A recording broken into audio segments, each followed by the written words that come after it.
Ola, bos días a todos e a todas. Para os que non me coñecedes, son Paco González, son o xerente do Grupo de Desenvolvemento Rural Terra e Auga, que é o Grupo de Desenvolvemento Rural do territorio no que estades, do Concello de Covelo, e dos concellos que forman a comarca da Paraanta, do Condado e de Salceda de Caselas. O que acabades de ver é un pequeno tráiler dun vídeo documental que estamos elaborando a modo resumen de proxecto que pronto podremos disfrutar. O primeiro que vou facer é explicarvos un pouco como se vai a desenvolver a xornada. Bueno, en primeiro lugar vou a intervir eu para presentarvos o proxecto Misturando e concretamente que fixemos con Misturando en este territorio. A continuación intervirá Manuel Marei, catedrático da Universidade de Santiago de Compostela, do Campus Terra, do Grupo de Investigación Proepla, que nos falará de diversificación do monte, non? Diversificación do monte. Logo, a continuación de Marei, temos por aquí o presidente da Comunidade de Montes de Baroña, de Coruña, Ovidio. Hola, Ovidio, que, bueno, nos presentará unha comunidade de montes moi innovadora, e eu creo que dunha, senón a primeira, que máis proxectos desenvolven no seu territorio, e xa veredes que é unha chulado que fan en Baroña desde a comunidade de montes. E logo a continuación temos a Julio, que Julio venos a visitar desde a Ribeira Sacra. El é olivicultor, e tamén ten unha almazara, vai nos a falar desa parte, que é unha parte do proxecto que desenvolvemos con Misturando. Acabaremos con tomaremos un descanso, un cafeciño, e logo continuaremos con unha mesa de debate en donde participarán os 4 socios do proxecto Misturando, onde está Eva González, que é a coordinadora do GDR Limia Arnoia, que é o xefe de filas deste proxecto. Participará tamén Manuel Marei, da Universidade. Temos Adolfo Blanco, que ven desde o GDR Camín Real de la Mesa, desde Asturias, e máis eu. Os 4 faremos unha mesa de debate que esperemos que sea participativa, na que vos tamén interveñades, deades a opinión e preguntedes, vale? E, bueno, por último, faremos unha cláusula institucional e, a continuación, todos xuntos tomaremos un pincho, tomaremos un viño, un auga, un zume, o que estimedes, e pola tarde, aqueles que vos apuntastes, ou se hai alguén que ten interés que non se apuntou, pois ainda pode, vamos ir a visitar algunha destas parcelas nas que estivemos traballando, vale? Vai haber un bus para que nos podamos desplazar todos xuntos. Entón vou co meu primeiro acometido, que falarvos deste proxecto, Misturando. Pero, bueno, aquí xa tivemos unha xornada no mes de maio, e tamén a miña intervención empezou da mesma maneira que vai empezar hoxe, falando dos GDR, falando dos grupos de desenvolvemento rural, que supoño que a maioría de vos conoceredes, pero quero facer mención e indicarvos cal é a función fundamental destes GDRs e por que estamos aquí 3 GDRs xunto coa Universidade en este proxecto. Bueno, os grupos de desenvolvemento rural somos asociacións sin fins de lucro, vale, que hai por toda Galicia, por toda España, por toda Europa. Ocúpanse fundamentalmente de xestionar fondos europeos a través dun programa, neste caso dunha intervención da PEPAC, fondos FEADER, que é a intervención líder, que son fondos que veñen aos territorios para financiar proxectos. E, como calquera asociación, estamos formados por unha asamblea en donde hai entidades públicas, os socios son entidades públicas, os concellos fundamentalmente, a Diputación e entidades locales menores dos territorios, e entidades privadas, comunidades de montes, unha variedade de tipoloxía de entidades privadas que son as que forman os GDR. Eso que un GDR e esa é a función principal dos GDRs. En iso somos todos semellantes. Pero, logo, cada un dos GDRs, ou ben pola xunta directiva que teñen, ou por cuestións diversas, son máis proactivos e teñen intereses en outras materias máis alá da xestión do líder. Aquí, teus o caso que estes 3 GDRs, Camín Real de la Mesa, Limia Arnoia e o noso, puxémonos a traballar en definir un proxecto xunto coa Universidade de Santiago, porque creemos que un recurso que é común aos territorios, que é ese bosque mixto atlántico do que vamos a falar, deberíamos sacarlle máis proveito, vale? Entón, bueno, así presento-vos o que son os GDRs e por que estamos aquí. Bueno, todo isto empeza en xuño do 23, en donde sale publicada unha convocatoria da Fundación Biodiversidade, a concesión de subvencións da Fundación de Biodiversidade a grandes proxectos transformadores de índole científico-técnica para a promoción da bioeconomía ligada o ámbito forestal e a contribución á transición ecolóxica. Bueno, pois alá nos liamos a manta, Eva, Dolfo, Marei, máis eu, en definir un proxecto, vale, para sacarlle rendemento a ese recurso do que vos falaba, que é ese bosque mixto atlántico. E presentamos unha candidatura que foi aprobada posteriormente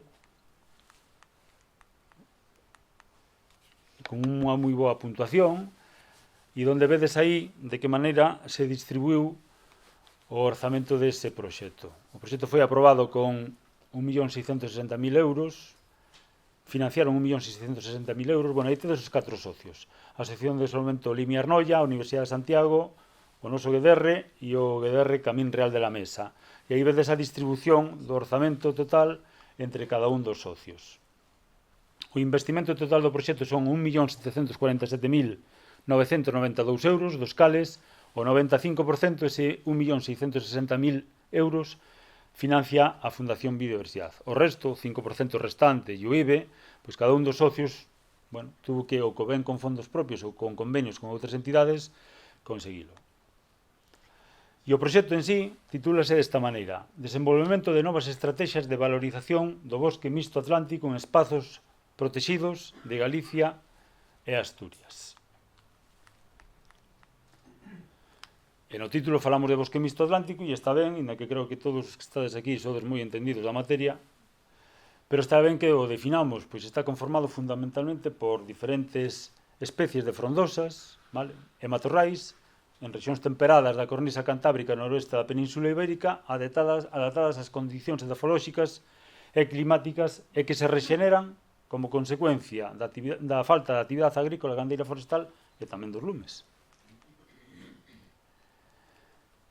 Antes de empezar a desmenuzar un pouco este proxecto e a explicarvos as actividades e as actuacións que desenvolvemos, sí que me gustaría destacar unhas cuestións que creo que son relevantes do proxecto. Con este proxecto creamos emprego. Entre os 3 territorios, entre os 4 socios e os 3 territorios, creamos 12 postos de traballos. Concretamente, aquí no GDR Terreagua, creáronse 4 postos de traballo. Unha enxeñeira técnica forestal, que está por aí a nosa compañeira Marta, unha administrativa, que tamén está por aí Valentina, e 2 peóns forestais que hoxe non están. Bueno, un deles xa non está no proxecto, foise, pero un sigue traballando e hoxe non está aquí. Este proxecto tamén supuxo a posibilidade de contratar empresas do territorio. Eses cartos que viñeron aquí acabaron beneficiando as empresas propias do territorio que foron as que traballaron en realizar os investimentos que vos vou a presentar. Tamén favorecemos e apoiamos iniciativas empresariais que hai no territorio, vale? Posibilitamos o emprendemento no sector agrario, valorizamos, protexemos e conservamos o entorno natural, xa veredes algunha da actuación, e fixemos formación no sector agrario. Isto creo que é importante e é relevante destacarlo. E xa entrando na materia, explicándovos cales son as accións, as actuacións que desenvolvemos, identificamos fundamentalmente 8. Cartografiar e caracterizar socioeconómica, legal e administrativamente as actividades tradicionais nestes enclaves, nestes 3 territorios, evaluando o seu estado de conservación.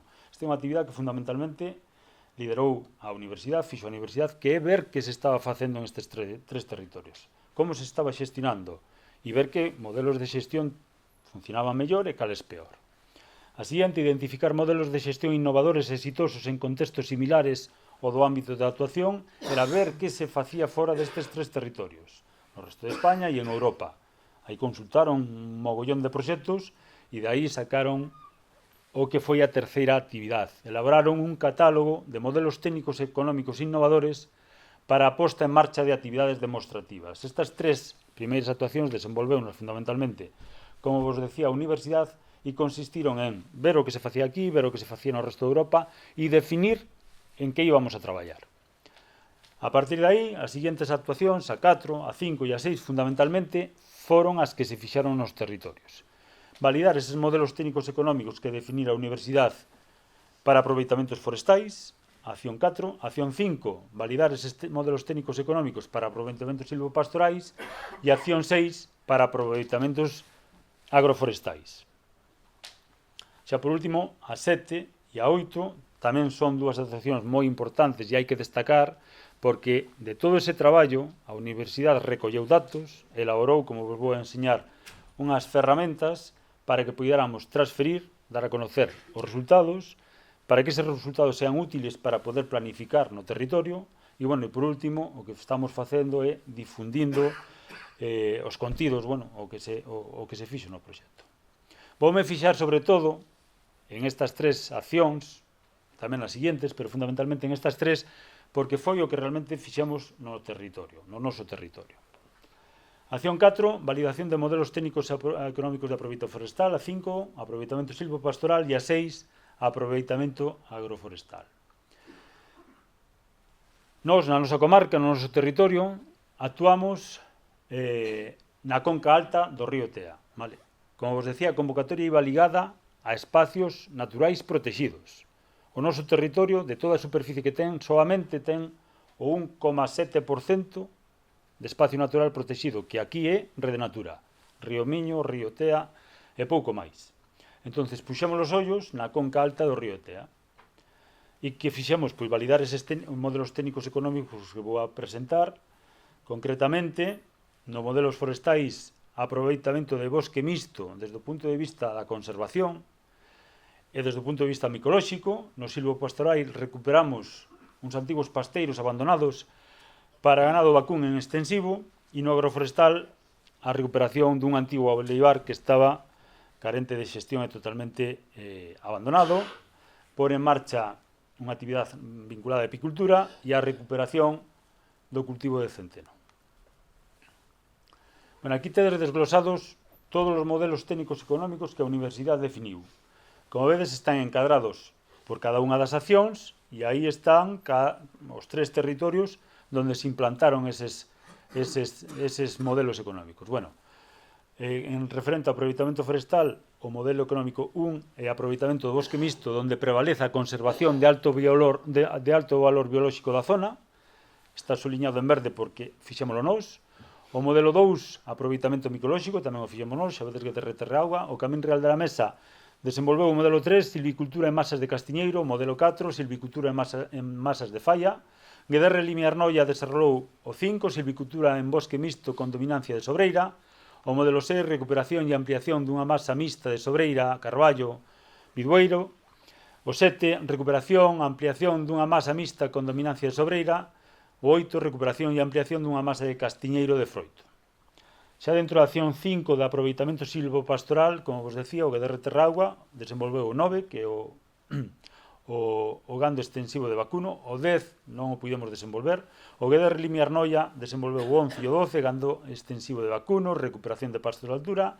Camín Real de la Mesa o 13, establecemento dunha cuberta vegetal de pastizal con criterios regenerativos en zonas de fento, brezo e piornal. Despois, dentro da acción 6, aproveitamento agroforestal, nos desenvolvemos o modelo 14, recuperación de oliveiras. O 15, recuperación e impulso do cultivo de centeno autóctono. O 16, apicultura. Camín Real de la Mesa desenvolveu o 17, recuperar o incalculable valor enerxético, paisaxístico, económico e cultural das masas de castiñeiro de froito, posta en valor do aproveitamento de fruto e madeira de castiñeiro. E Limiarnoia desenvolveu o 18, que é a resinación. Vamos ir vendo un por un que é o que fixemos nós no territorio. Bueno, dentro dese modelo 1 que vos falaba de aproveitamento do bosque mixto, en aquel lugar con un valor, con un especial valor natural, pois desenvolvemos nunha superficie de 35 hectáreas de bosque mixto, que son propiedade da Comunidade de Montes de Barcia de Mera, de Covelo. Como veredes, no noso territorio, tamén en Limiarnoia, en Camín Real xa non, porque ali son montes públicos, pero tanto no noso territorio como no Deva, en Limiarnoia, as comunidades de montes tuveron unha importancia moi grande no proxecto. Esta actuación, pois, como digo, na comunidade de Montes de Barcia de Mera, 35 hectáreas, vale? As características da zona é o que vedes aí, unha carballeira atlántica de fondo de val, formada por masas de carballo, acibro, castiñeiro, abedul, freixo e algún pé de piñeiro. É un sotobosque con especies como loureiro, grandes fentos, e algunhas manchas, que vamos a ver o que fixemos con ela, diferenciadas de eucalipto. Ese era o que tiñamos nesas 35 hectáreas. Que fixemos? Bueno, o obxectivo era accións de campo para mellorar a conservación, para mellorar e conservar esta masa forestal. As unidades de actuación son as que vedes aí, eliminamos eucalipto, esas masas ailladas que había de eucalipto. Declaramos ese espacio como un enil. Un enil é unha figura que está recollida na Lei de Patrimonio Natural de Galicia, que é un espacio natural de interés local que ten que promover o Concello e pode declarar o Concello. Fixemos esa declaración de enil nese espacio, certificamos en FSC e certificamos en servicios ecosistémicos neses 4 que vedes aí. Bueno, non sei se se aprecia ben a imaxe. Ese é o val, a vertente do río Alén, que forma o río Alén. A man dereita tedes esta masa que vos falaba de 35 hectáreas, que se pode distinguir perfectamente da parte esquerda, que é outra comunidade de montes, outro concello onde aí temos eucalipto. Esa é a zona da dereita onde traballamos. Empezamos coa eliminación do eucalipto, vale? Tratamos esas masas ailladas que hai de eucalipto a través de a endoterapia. Aí tedes algunhas fotos dos traballos que fixeron, apuratáronse os pés de eucalipto e tratáronse cunha solución salina. E, bueno, aí vedes o resultado desas masas de eucalipto que estaban por aí illadas no medio das 35 hectáreas, pois, que aí xa, na imaxe xa aparecen, pois, secadas. Como decía, declaramos ese NIL, vale? É unha figura de protección de zonas con notable interés ecolóxico e paisaxístico que se declara por parte dos concellos. Tamén nese mesmo espacio deseñamos un roteiro para divulgar o valor que ten ese espazo natural. Colocamos cartelería específica para tal, a senda circular do río Alén, que aproximadamente ten 2 kilómetros de recorrido. E como vos decía, certificamos en FSC e en ecosistémicos parte desa superficie. Esas 35 hectáreas, decíamos que, por un lado, a maior parte son propiedade da Comunidade de Montes de Barcemera, 30 hectáreas, pero hai 5 hectáreas que pertenecían a unha concentración da Xunta.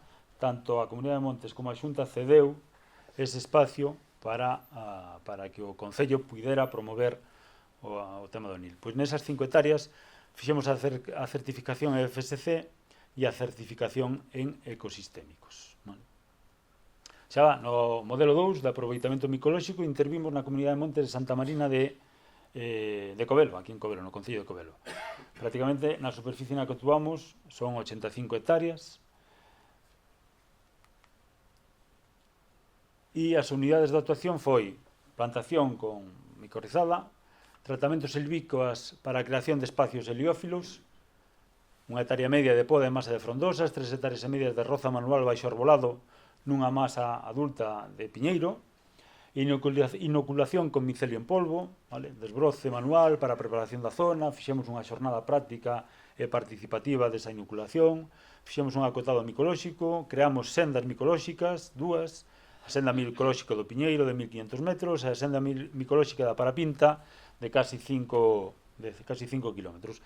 E desenvolvemos ahora recentemente tamén dúas xornadas micolóxicas.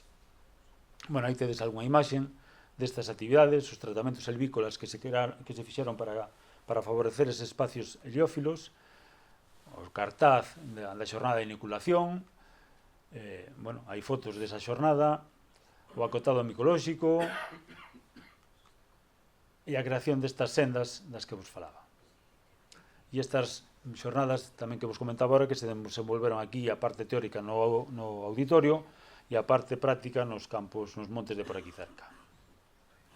Vale, pasamos a acción 5, que é aproveitamento silvopastoral. O modelo que nos desenvolvemos era o 9, que era a recuperación de pasteiro para gando vacún en extensivo. Desenvolvemos nunha superficie casi de 8 hectáreas e media que estaba en total abandono, propiedade da Comunidade de Montes de Godóns, tamén aquí do Concello de Covelo. Bueno, terreo antes dedicado a pasteiros que foi transformándose en monte baixo, en ese bosque mixto que falábamos, desarborado, debido ao abandono e ao forte impacto do lume. Aí tedes o antes, ese era o estado inicial cando empezamos a intervir. Estas son as unidades de actuación que desenvolvemos por aí, análise do sodo, roce mecanizada, pase de grada, encalado, fresado, abonado, sementeira, pase de rulo, o peche perimetral da parcela.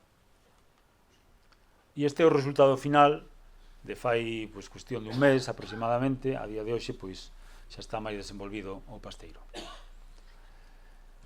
Dentro do modelo, dentro da mesma acción 6, desenvolvemos o modelo 14, que é a recuperación dun olivar. Desenvolverse nunha superficie aproximada de 5 hectáreas e pico, que son propiedades dunha comunidade de montes, a comunidade de montes de Maceira, tamén do mesmo concello de Covelo. Vale? Dentro desa acción, o modelo 15, a recuperación e impulso do cultivo de centeo en unha hectárea media de terreno, e a apicultura. Vamos a ver cada unha delas. O olivar, as unidades de actuación que tiveron foron a eliminación da vegetación existente, realizáronse traballos de roza manual e mecanizada, para ver primeiro que había aquilo, porque cando nos chegábamos a maleza era de 2 metros e pico de altura, nin sabíamos o que habíamos, non sabíamos o que podíamos aproveitar ou o que era necesario. Eliminaron os pés de oliveira existentes que non eran viables, vale? Deixouse unha pequena parte, aproximadamente unha hectárea, que era máis ou menos aproveitable, porque tamén queríamos que eso fora unha parcela piloto e ver de que maneira eses olivos que xa estaban plantados do ano 2012 e que foron totalmente abandonados respondían a esta recuperación que íbamos a facer. Bueno, fixéronse analíticas, fixéronse correccións de deficiencias dafolóxicas, e implantouse esa nova masa que eliminamos dunha superficie aproximada de 3 hectáreas e media. Mantivamos unha, plantamos 3 hectáreas e media, casi 5 hectáreas en total. Bueno, aí tedes as unidades de actuación que desenvolvemos, abordatado, plantación, sistema de rego e aplicación de tratamentos foliares. A recuperación da masa existente desa hectárea e media aproximada, pois o que fixemos foi poda, trasplantes e aplicación de tratamentos foliares. Arreglamos o peche, isto, aí está Marta, que se confunde aí no medio da maleza, así topamos a parcela, e así imos deixando. Esa é a parte do olivar que recuperamos, os pés que ainda, bueno, estaban bastante ben desenvolvidos e consideramos que podíamos manter. Ben, referente ao seguinte modelo, o 15, intervimos na comunidade de Montes de Codóns, como decía, unha hectárea media aproximadamente, e as unidades de actuación era o mesmo, eliminar a vegetación existente e implantación do cereal, a roturación do terreo, o laboreo, o encalado, o fresado, o abonado e a sementeira. O mesmo, este era como estaba o inicio previo, e aquí a seguinte actuación é o modelo 16, o último que desenvolvemos, o da apicultura, que foi tamén na comunidade de Montes de Maceira, na parcela próxima ao olivar. O mesmo, eliminamos a vegetación existente e instalamos un total de 40 colmeas. Bueno, aquí vedes un pouco o proceso da instalación destas colmeas e este é o resultado final. Esas tres accións e esos modelos que vos acabo de presentar é o que desenvolvemos aquí no noso territorio. Igual que nos outros territorios, en Limia e Arnoia e en Camil, desenvolveron os que vos comentei ao principio. Bueno, a universidade con todo isto, con todo o que fixemos, cos rendimentos que fomos capaces de, cos datos que fomos capaces de sacar, pois a universidade, na seguinte acción, coa acción 7, o que se pretendeu é transferir, dar a conocer estes datos e polos a disposición de quen tivese interés en aprender ou en planificar.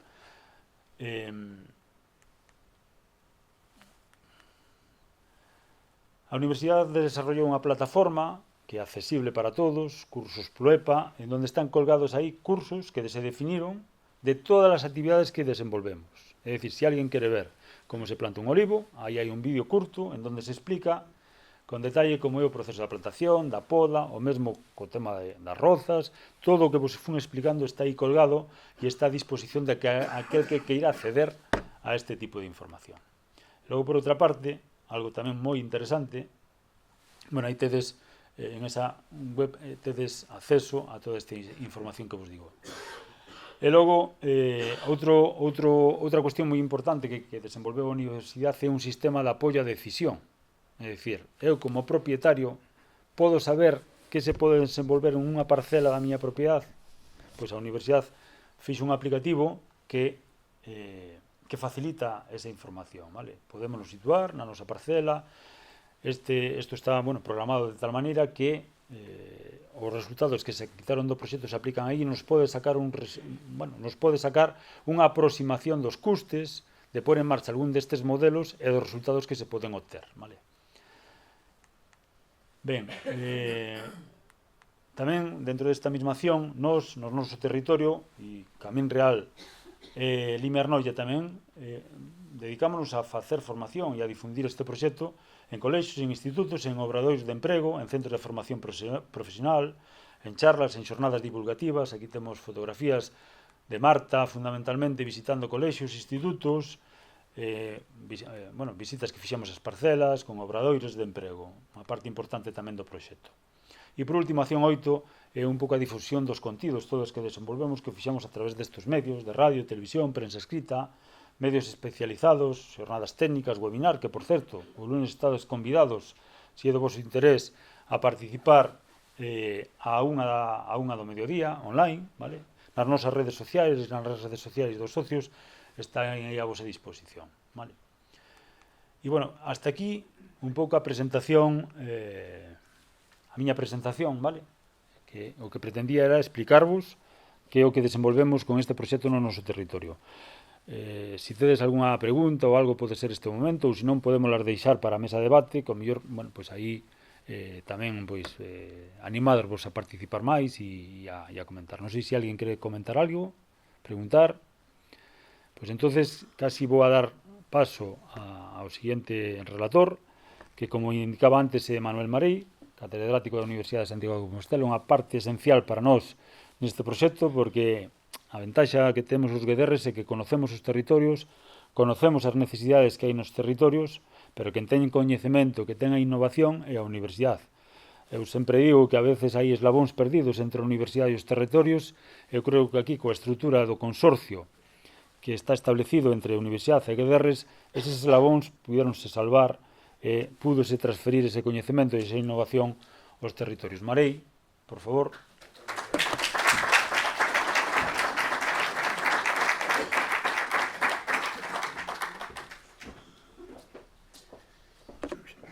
Moi ben.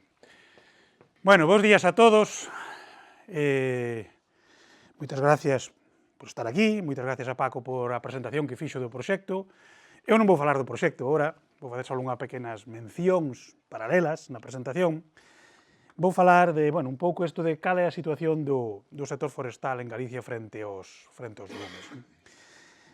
Quero con esta presentación, a mí o que me gustaría, nesta media hora, é ser suficientemente provocador para que a xente pense o que nos está pasando, penso o que podemos facer, penso o que estamos facendo, penso o camiño hacia onde vamos. Eu conto vos, este ano para min foi moi intenso por moitas cousas, estou moi agotado, además eu teño unha adolescente na casa e iso agota muchísimo.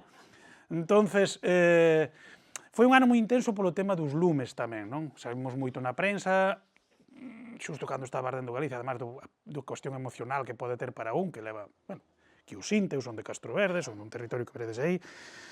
Bueno, pois tiñamos, ese apego emocional tamén era moi intenso en todo o que había, todo o que se fixo, non? E onte mañá me chamaron da Axencia F para que fixese un resume, non? Entonces, bueno, estivemos debatindo e ao final me pregunto, bueno, eres pesimista, eres optimista ante o futuro? E dixenlle, bueno, eu douche datos, evidentemente non son optimista. Así que non vos vou a trasladar ao optimismo, vale? Despois xa virá o vídeo e nos trasladará ao optimismo, de acordo? Quero trasladarvos realismo, e quero vos trasladar tamén brotes verdes, e quero vos trasladar de por onde vai o camiño, ou nós que entendemos o que é o camiño, non? Pero, sobre todo, quero que reflexionemos. De onde estamos, vale? É aquí. Vou falar disto, vou aproveitar tamén esa foto. Eu no ano 2011, esa foto que está aí, pois se meteu tamén outra oportunidade para reflexionar. Estuve un tempo reflexionando, escribí un libro, un artículo longo na revista Grial que se titulaba Do modelo tradicional á industria do lume. Estou pensando, xa me pediron que o convertira en libro actualizado, porque quedou un pouco atrás, aínda que cousas que predicía aconteceron. Hoxe tamén vou facer algunha predición. De acordo? Así que imaginadvos por onde vai o tema, non? Bueno, a orixe e a importancia dos lumes, eso é o primeiro que vos vou tratar, van a aparecer eses números. Despois, o territorio que temos. O territorio que temos é tamén o territorio e a sociedade que temos. De iso falaremos e que non nos debemos olvidar desto, porque a veces vemos as cousas e nos, moitas veces non está nun sitio, e como ben dixo Paco, na universidade a veces estamos nunha atalaya ali. Eu teño a sorte de que teño callos nas mãos, e todas as fines de semana vou desbrozar, vou plantar. Eu son gandeiro, no fondo eu son gandeiro, digo isto sempre porque é a miña perspectiva, non? Eu, bueno, pois eu vexo todo desde o punto de vista da perspectiva de alguén que se criou entre vacas, vale? pero a veces tamén perdemos a perspectiva, e é importante volver a recuperala, non? Despois falaremos da experiencia dos incendios, da nosa experiencia. Acompáñame, Luís, que levamos moitos anos traballando neste tema, e falaremos un pouco da experiencia dos incendios. Falaremos un pouco que pasou no ano 2025, que foi algo excepcional, parcialmente excepcional, nada que non estuvera previsto, vale? De acordo? Entón, por último, propostas de actuación, propostas para o futuro. E aí vou ser transgresor, de acordo? Vou ser transgresor e creo que hai que empezar a meter o dedo na chaga, porque realmente, señores, estamos indo nuns camiños que me preocupan moito, moito. E preocupa alguén que leva 30 anos estudiando o tema dos lumes, desde unha perspectiva, que eu non vou falar aquí só de lumes, o outro día tamén tiña que falar unha charla larga dos lumes, e aí sí que me parei e dixen, bueno, eu teño a perspectiva de unha persona que os analiza nun contexto mundial, histórico e tal, e que os analiza desde o que é a causalidade dos incendios e o comportamento dos incendios. Pero os lumes é un mundo, non? Pero, bueno, aí tamén vou poñer un pouco o dedo na chaga, vale? O vou intentar, cando menos. Vamos aí. Ui, perdón, xa me fui un pa diante. Bueno, poño esa foto porque os lumes non foron malos, Nós estamos aquí polos lumes. O carbonífero, ese período na historia atrás, se non existiran os lumes, teríamos tanto oxígeno na atmósfera, a porcentaxe de oxígeno na atmósfera sería un 25%, e, polo tanto, nos oxidaríamos. Oxidarnos significa que morreríamos rápido. Entón, a presencia dos incendios, que xeneraron en gran parte o que, bueno, o carbonífero no seu período histórico, é clave para entender o que temos hoxe en día na nosa realidade. Brevemente, se avanzamos moito na historia, os homínidos, os seres humanos, xurdiron en África, de acordo? E xurdiron en África e eran uns primates que baixaron á terra e puideron andar sobre dúas patas. Se non houbera a sabana africana, é dicir, terrenos queimados por incendios naturales, terían pouca perspectiva de viabilidade futura, e iso é importante telo en conta. É dicir, seguramente se non se houbera arrasado por incendios as zonas de África onde xurdiu o ser humano, pois seguramente hoxe non estaríamos tampouco aquí. Non estaríamos tampouco aquí se non houbéramos dominado a cultura do lume, sobre todo para manexar a agricultura, a gandeiría, cociñar os alimentos, eso foi clave na nosa evolución.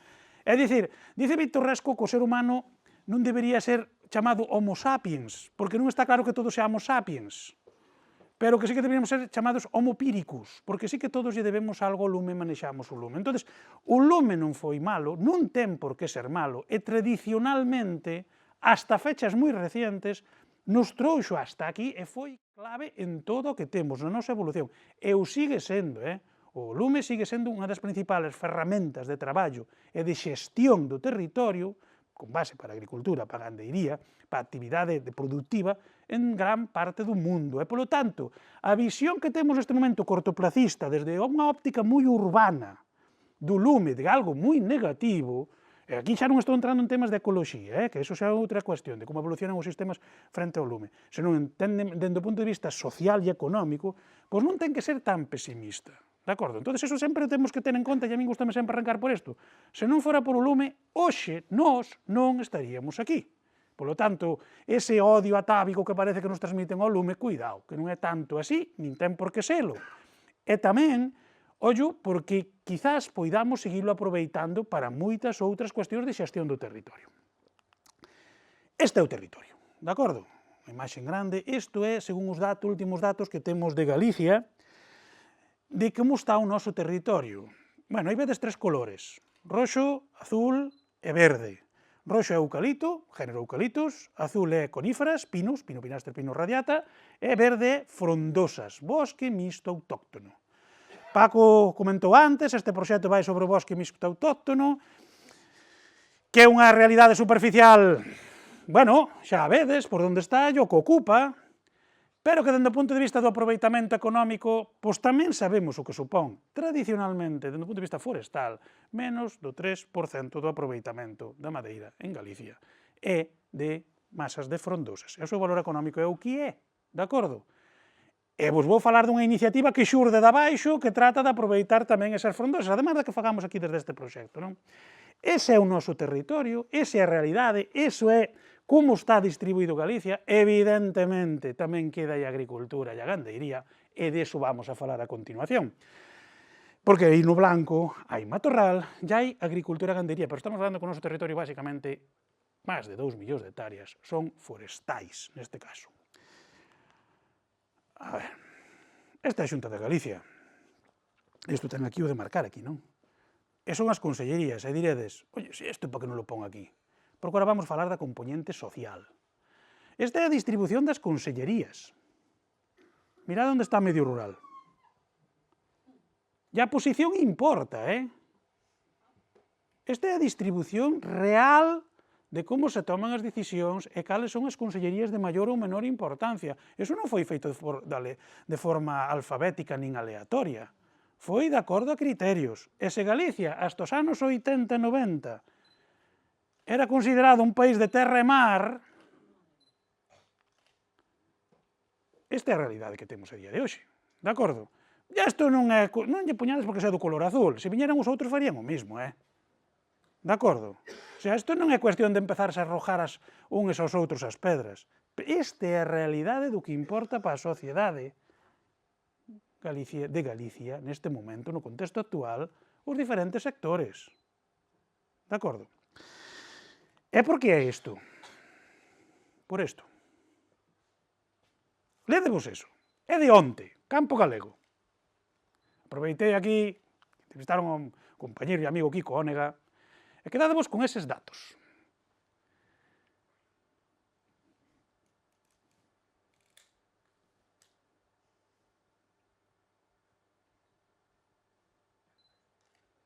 Que calificativo lle daríades vos? Esa é a realidade.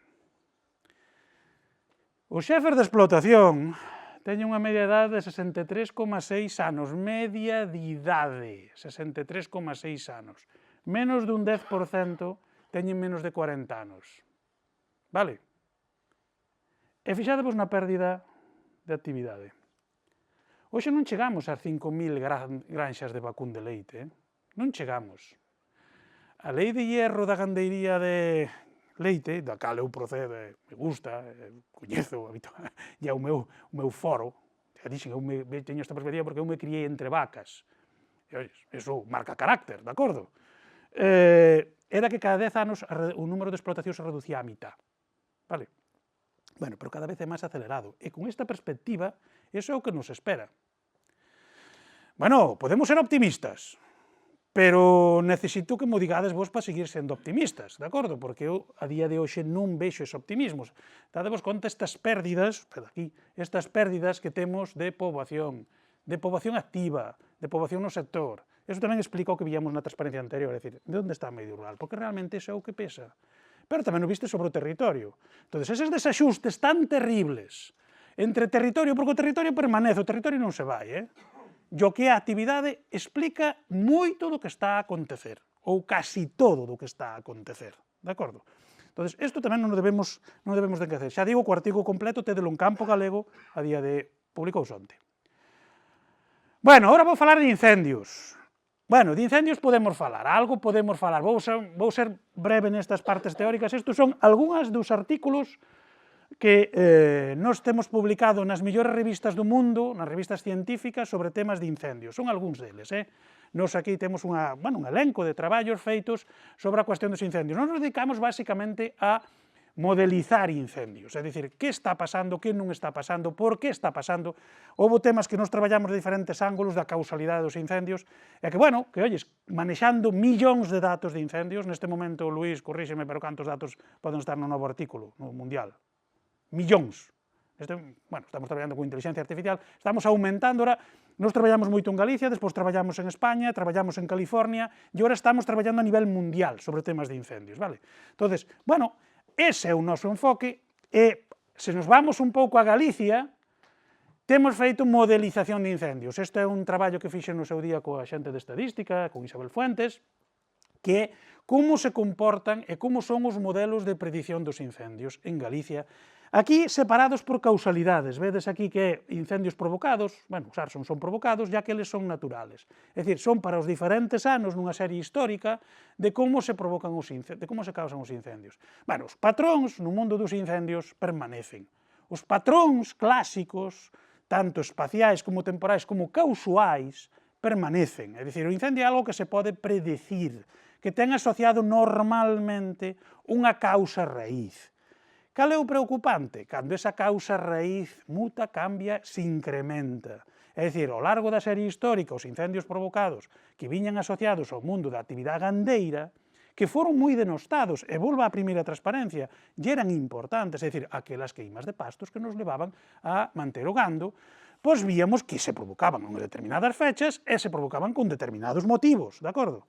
Bueno, eso xa digo que foi denostado e foi unha das causas de que desaparecera das causas de que desaparecera a gandeiría de moitas zonas, vale? Pero pode ser unha solución. De feito, nós creemos que pode estar aí nunha solución, é dicir, a gandeiría ten que ser recuperada certas zonas e o manexo do lume como base para esa gandeiría pode ser recuperado. Ali tedes os naturais, que estes sí que se poden asociar un pouco máis á componente climática. En Galicia non era unha zona normalmente que houvese incendios naturais. Os incendios naturais normalmente son tormentas secas, vale?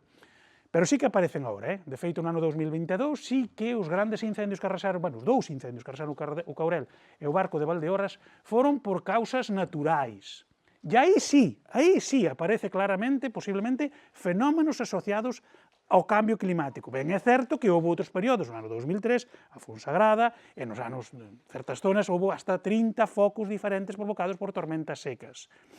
Pero ben é certo que aquí a componente directa do cambio climático nos naturais sí que ten que ser tida en conta. Nos que son provocados, para nada ten que ter tida en conta. Outra cousa é o comportamento que despois teñan os lumes. E iso é unha cousa bastante distinta ca causalidade dos lumes. O comportamento está asociado a outros factores moito máis complexos. Bueno, aquí tedes tamén este análisis, que é outro traballo que se fixo noutro momento, este foi con Boubeta, bueno, temas de como se comportaba temporalmente. Antes víamoslo espacialmente a nivel anual e aquí temporalmente. Bueno, pois aí o que vedes son modelos de predición de cando se van a concentrar os incendios nas diferentes comarcas forestais. É dicir, non sei o que facemos son modelos matemáticos nos cales decimos, bueno, pois neste mes ou nesta semana temos modelos de predición semanais, nesta zona é moi probable que nos encontremos cun alto número de actividade incendiaria. Eso é clave para facer toda a planificación da extinción e toda a planificación da prevención. Pero hasta que punto podemos facer esa planificación desa prevención? Bueno, isto que vos quero mostrar aquí é que sobre os incendios hai moito traballado, se coñece moito, pero tamén son factores mutantes, están cambiando peligrosamente nos últimos anos. Parte cambio climático, unha parte pequena, moita máis parte territorio, sociedade, Servicio de Defensa contra Incendios, etc. Bueno, ahora vamos ao punto 4 que vos dicía, vamos ir moi brevemente, porque despois seguramente haxan preguntas. Isto foi 2025, vale? E 2025, vedes como se concentraron os incendios a nivel da Península Ibérica, nesta zona. Diciremos que, tradicionalmente, o noroeste da Península Ibérica é donde máis arde, donde máis incendios hai, por múltiples causas, pero unha das razóns principales é porque temos vegetación que pode arder. Noutras zonas, bueno, sí que teñen unha climatoloxía de verán, con temperaturas máis altas, pero realmente non teñen materia combustible para arder. Unha perspectiva máis cercana é esta, este é Ourense. Vale, nos estamos en Pontevedra, nos vimos desde Lugo, pero isto é o que todos vimos no verán en Ourense. Fixadevos a dimensión deses 1, 2, 3, 4, 5 lumes. Eran máis, pero se agruparon entre eles, de acordo? Eso sí que foi un cambio radical. E eso sí que é un cambio tendencial que temos nos últimos anos, que son os grandes lumes. En Galicia, en Europa, en España tamén, hai dúas tendencias. O número de incendios está baixando, moi importantemente. A superficie queimada tamén está baixando. Pero o que está cambiando é o tipo de incendio. Agora temos grandes lumes. Todos conocedes esa zona, non? Bueno, máis ou menos, ou polo menos o coñecedes, a zona oriental de Ourense. Afortunadamente, eu digo así, foi aí. Se chega a ser en Pontevedra, nas Rías Baixas, esa zona, isto que tedes aquí, que son os núcleos poboacionais, teríamos moito máis complexidade. Pensade que Galicia ten un núcleo poboacional por kilómetro cuadrado. É dicir, temos 30.000 núcleos poboacionais. Esta é a zona de Galicia donde menos núcleos poboacionais hai. E son núcleos poboacionais moito máis compactos, moito máis fáciles de defender desde a lógica dos incendios. Aí podes facer algo, non planificación estratégica de incendios, pero sí algo de planificación táctica. E no resto de Galicia che queda operacional, porque tes salga donde salga un incendio, tes unha casa cerca. E iso cambia totalmente a lógica de extinción. Os incendios forestales, en senso estricto, non sería o que temos en moitas zonas de Galicia, que temos incendios rururbanos urbanos ou con outras lóxicas. E iso, no mundo de extinción, complica todo, dificulta todo, cambia todo, porque cambia os modelos cambia as técnicas, cambia as ferramentas, cambia as decisións, cambia absolutamente todo. Bueno, aquí tovemos isto, vale? Que son, 5 ou 6 grandes lumes tremendamente compactos, grandes, que duraron varios días, que non foron especialmente cando... Bueno, Cristina Filgueiras dixo que non foran especialmente intensos, e Cristina Filgueiras, non sei se a conocer, Fernández Filgueiras, é a máxima experta en incendios forestales en relación ao suelo, ao que é a degradación do suelo. E ten razón, a intensidade dos incendios destes lumes non foi moi grande, porque a intensidade é a capacidade calorífica que ten o incendio, polo tanto, o efecto que provoca sobre o material que arde e ao mesmo tempo sobre o suelo. Non estaban sendo especialmente nin virulentos nese aspecto, que foron grandes, vale? Bueno, pero iso, insisto, será para outras derivadas. Non foron incendios especialmente intensos. Bueno, isto foi un fin de semana, despois dos incendios, me aislei, cerrei os teléfonos, cerrei todo, me metí nunha guarida así, e me puxen a escribir. Me puxen a escribir co que tiña ali, tampouco quería escribir moito con ordenador, con internet, eso. E me puxen a escribir isto que foron propostas de actuación para os incendios. Escribino, xa digo, a finales de agosto, cando acabou esta vaga de lume, xusto cando estaba no proceso final, e foi a base, espero, xa serviu, xa a publiquei, xa lle mandei a varias entidades, xa saliu en varios periódicos. Son un documento dunhas 15 páxinas, máis ou menos, que relaciona o que, na miña modesta opinión, deberían ser o camiño de salida para o problema que temos a día de hoxe nos lumes. E que son, pois eso, un compromiso social, un cambio territorial e unha modernización do Servicio de Defensa contra Incendios Forestais. E ese é o camiño, de acordo? Ao meu modo de ver, ese é o camiño para a extremada situación complexa que temos en relación aos incendios no caso de Galicia. Porque é unha situación moi perigosa, non? Bueno, vámoslo ver moi brevemente, xa vos trouxen aquí extractos deles. Como vedes aí, eu plantexo 11 obxectivos e 30 accións concretas que arrancan destes eixos, non? É dicir, un cambio social que leva aparellado un resultado distinto no territorio e que determine un servicio de defensa contra incendios consecuencia destas dúas accións. Se empezamos ao revés, empezamos a replantearnos como ten que ser o servicio de defensa contra incendios sin facer isto, eu creo que vamos no camiño contrario. Eu digo con absoluta claridade, a mí me chamaron, bueno, para participar nunha reunión que abandonei, porque dixen, isto é antítesis do que se debería facer.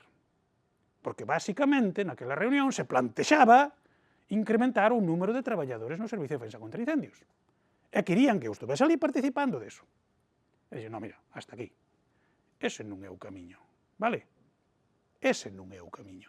O camiño, ao meu modo de ver, é este. Bueno, xa digo que cada unha destas accións teñen un obxectivo, un contexto e unha acción concreta que se debería levar a cabo. Vamos aos cambios sociais, que estes son os importantes. Estes son os importantes.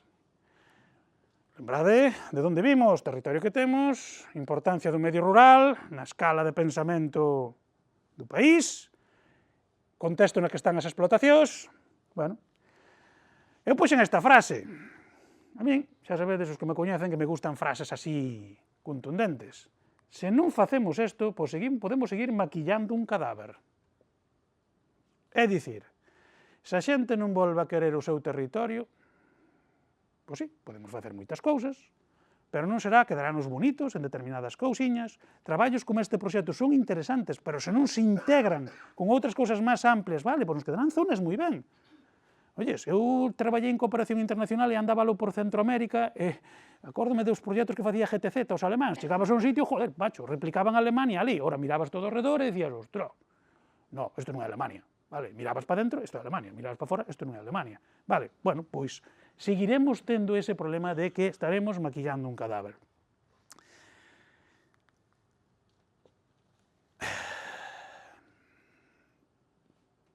Isto foron a liña de axudas que saliron despois da vaga de lumes. E poño aquí. porque me preocupa. Me preocupa. É dicir, hai territorios en Galicia que o territorio valía máis polo cando ardía que polo que producía. Eu observo con neta preocupación situacións como esta. O lume se pode apagar con auga, se pode apagar con terra, se pode apagar con lume. O que non se pode apagar é con cartos. Espallando cartos. Así que cuidado con estas accións. Xa digo aquí, como dixen, onde tiña que dicir no foro adecuado. E repito unha vez máis, o lume se pode apagar con moitas cousas, sobre todo para min con cartos previos valorizando o territorio, introducindo nos modelos productivos, como fixemos aquí, o risco de incendios dentro da súa lógica. É dicir, oiga, o incendio é algo, un risco que aparece aí, vamos a facelo de maneira que minimicemos o risco. E repito, o lume se pode apagar de moitas formas, pero con cartos dificilmente. Así que cuidado con estas cuestións. Cambios sociais, e agora sí que vou falar de algo que estamos xenerando, que estamos creando. Eso que tedes aí é a miña parroquia. Perdón, o meu concello, Castroverde. Eu son de Castroverde no centro de Lugo. Bueno, isto somos os que impulsamos a iniciativa inicialmente, esta é a xunta directiva, esta é a primeira asamblea, esta é a segunda asamblea. Esta é a FIL, Asociación Forestal do Interior de Lugo. Temos un mes e medio de vida, 2 meses. Xurdimos como consecuencia dunha acción como foi a moratoria, pero xurdimos tamén con outras moitas cousas. Hoxe estamos, ahora mesmo, 700 e pico socios, de acordo? É con un mes e medio, que levamos de vida. Isto non é fácil, e xa vedes o perfil do personal, O sea, identificadesvos entre eles, de acordo? Pois supoño. Bueno, vedes onde fomos? Bueno, o do pelo blanco son eu. É fácil de distinguirme normalmente, ese son eu. Fomos onde tiñamos que ir. Vedes, personaxes conocidos para todos vós, pois aí fomos onde tuveñamos que ir. Temos que agradecer que nos recibiron, temos que agradecer que nos escuitaron, temos que agradecer que algún nos contestou, outros non. Vale, ainda estamos esperando a súa resposta. Pero aí fomos. E a que fomos? A que fomos? Pois fomos a... Debería ir. A presentarlles isto. Mirad o emblema. Mirad o que pedimos. A cuota do carballo. E iso ten que ver con bosque mixto autóctono. Eso o pedimos na prensa, nos medios de comunicación, neses sitios, pedímolo. Vale? E fixado o noso emblema,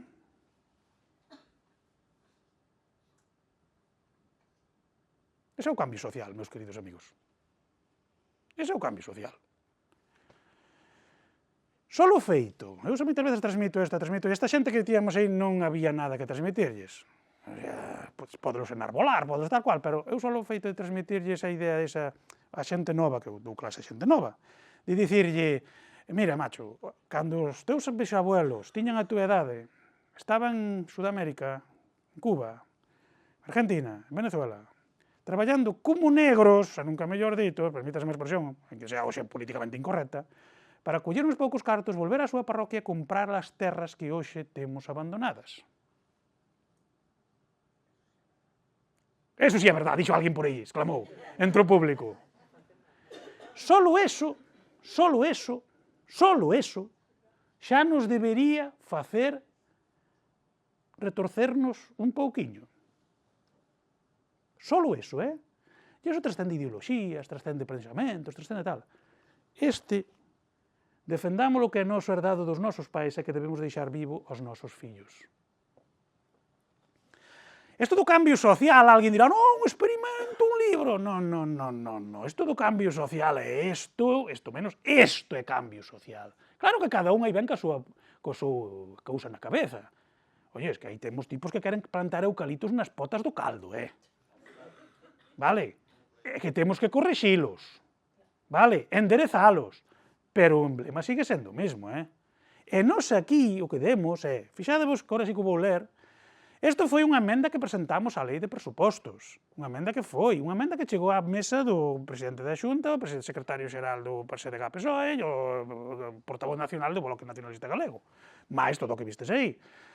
Ao mesmo tempo, para garantir a xestión forestal sostible, a creación de mosaicos frente ao lume, a agrupación forestal e conquerir a valorización das frondosas autóctonas, os propietarios poderán presentar un documento simple de xestión planificación da Lei 7/2012, cumplindo a lei dos Montes de Galicia, equilibrando e poder cun máximo de 60% do xénero eucaliptus, como máximo, pero tendo un 40% de coníferas e de frondosas, se ningún deles sexa inferior ao 15%. Isto é o que nos definimos como a cuota do carballo. É dicir, isto é xestión forestal sostible, que despois vos enseñarei de onde ven isto. Vale? Do Forest Management, de Davis & Johnson, do Look Boot, 1997, de como se ten que levar a cabo. Isto é, por primeira vez, dicir que as frondosas teñen un valor en sí mesmo que condiciona o resto das producións e que vai facer que consigamos todo eso planificado e dentro da lei. Perdón, me pasei aquí. É isto, xusto. A ver, cambios territoriais, quería isto. Non, pasei aquí e me parece algo. Aí está, cambios territoriais. Bueno, estes eran os cambios sociais. Vale? Despois dicía que como consecuencia dos cambios sociais virán os cambios territoriais. E volvo unha vez máis, Volvo unha vez máis. Se non hai o cambio social non vai haber o cambio territorial. Todos vos daredes cuenta. É dicir, os 5.000 explotacións de gandería de leitas, de carne que queden e tal, non teñen capacidade para cambiar un territorio de 3 millóns de hectáreas. Non teñen. Desbrozar os camiños? Macanudo. Pois nos gastaremos 2 veces ao ano, non sei canto tempo, cantos cartos para ter uns camiños desbrozados. Home, a ver, se eu fose un fabricante de desbrozadoras, teño claro que ese é o camiño que eu quero, pero non creo que sea a solución como país. Entón, primeiro os cambios sociais e os cambios territoriais. Bueno, eu aquí o que planteaba é, evidentemente, o noso problema o temos aquí, o WI. O WI é todo o ruro urbano, vale? Aí temos un problema serio, e aí ten un problema importante. Nós temos 30.000 núcleos, e non van desaparecer, Mañá vai haber 30.000 núcleos, no Brao vai haber 30.000 núcleos. Bueno, e a cuestión é esta, estruturar en mosaico, misturanza de cultivos, prados, bosques con diferentes tipos de especies. A línea que viñamos antes, de acordo? Isto que tedes aquí é o Logbook. Bueno, é un libro de referencia da planificación forestal. E ali é o que aplicamos nós no primeiro PORF, no PORF que foi antes co PORF, foi justamente no Distrito 1 de Fonsagrada Ancares, antes que salixen os PORF, xa desde o noso grupo traballábamos nestas cuestións. Bueno, que é isto? Olvidadevos da parte dereita, que é as técnicas matemáticas que se teñen que utilizar para planificar, tanto nun lado como no outro, e pensade no que temos aquí. O que temos aquí é unha parcela, unha finca, unha parcela rústica. O que tedes aquí é un gestor ou un propietario forestal cas súas parcelas. O que tedes aquí é unha parroquia unha parroquia de un distrito forestal. E o que tedes aquí é os distritos forestales de todo Galicia. A planificación forestal ou a planificación do territorio non se pode dicir cun plan forestal a nivel galego. Non se pode dicir como se dixo hasta ahora, Galicia está equilibrada porque hai unha terceira parte de eucalipto, unha terceira parte de pino e unha terceira parte de frondosa. Sí, claro, macanudo, enseño vos outra vez o plano. Unha terceira parte toda nun sitio, unha terceira parte toda noutro sitio e unha terceira parte toda noutro sitio. Claro, eu teño escoitado a grandes gurús que por aquí que andan co botafumeiro falando de planificación forestal que dicen, estamos equilibrados. Vale, sí, macho, moi bien, ya a macro escala todavía máis, a nivel planetario sí, pero a nivel de planificación, a planificación é así. Que se pode facer nesta parcela? Como ten que estar este propietario para que as súas parcelas lle permitan ter unha xestión forestal sostible, canto é produtor, canto é protector? E todos, todos. Todos. Outro día un propietario de Moeche, na zona de arriba deste distrito, justamente, sí, Moeche sí pertence a este distrito, dicíame, no, tú és de Castro Verde a producir carballos, os eucaliptos xa os producimos nós. Claro. E despois acabou a frase dicindo, e non lles toquedes, que senón que vos multen. Claro, eso explica moito a realidade, pero eso non é a planificación que debería ser, é dicir, cada parcela, de cada propietario, de cada parroquia, de cada concello, de cada distrito, ten que estar organizada de acordo á produción, á protección, á loita contra incendios. Iso é a clave que ten que ter o territorio. Iso é o esforzo que teñen que facer as administracións. Ese é o liderazgo, ese é o compromiso. Iso é o que os americanos, xa digo, levan facendo desde hai moito tempo. Isto, os americanos de Canadá, vale? Ese é o esforzo que se ten que levar a cabo se un quere planificar o territorio. Bueno, e despois vou ao SEDIF, o Servicio de Defensa contra Incendios. Vimos sociedade, vimos territorio, vamos ao Servicio de Defensa contra Incendios, que era o terceiro eslabón. Bueno, puxen isto.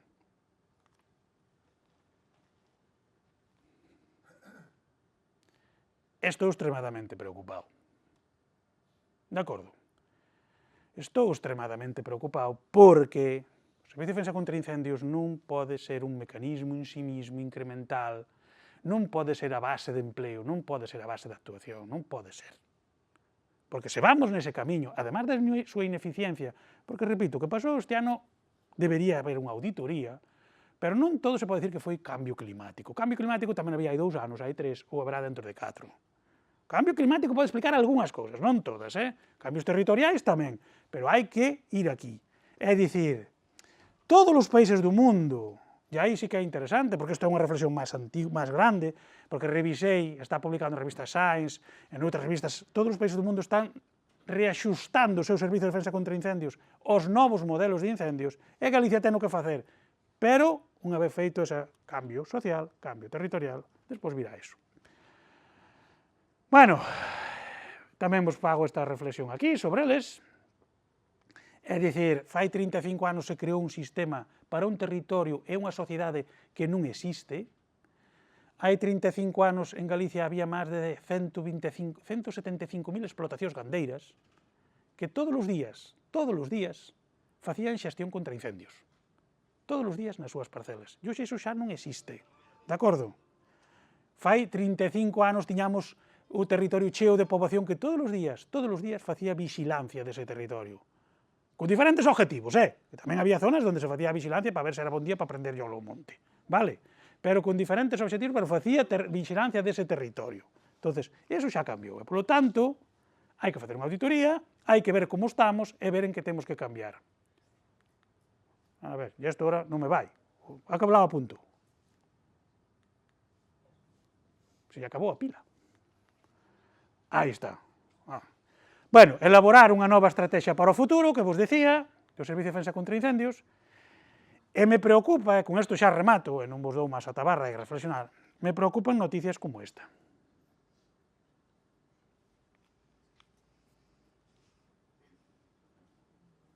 No ano onde se baten os récords de zonas queimadas, de superficies queimadas. Isto é ir ao corazón, ao cerne da industria do lume.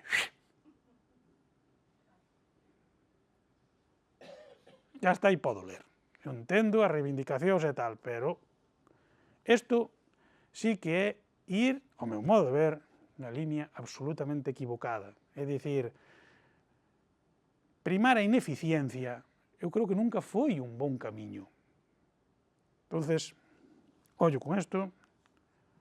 Moitas gracias, e non saco conclusións, sacaredes vos, de acordo? E as reflexións sacaredes vos. Vale?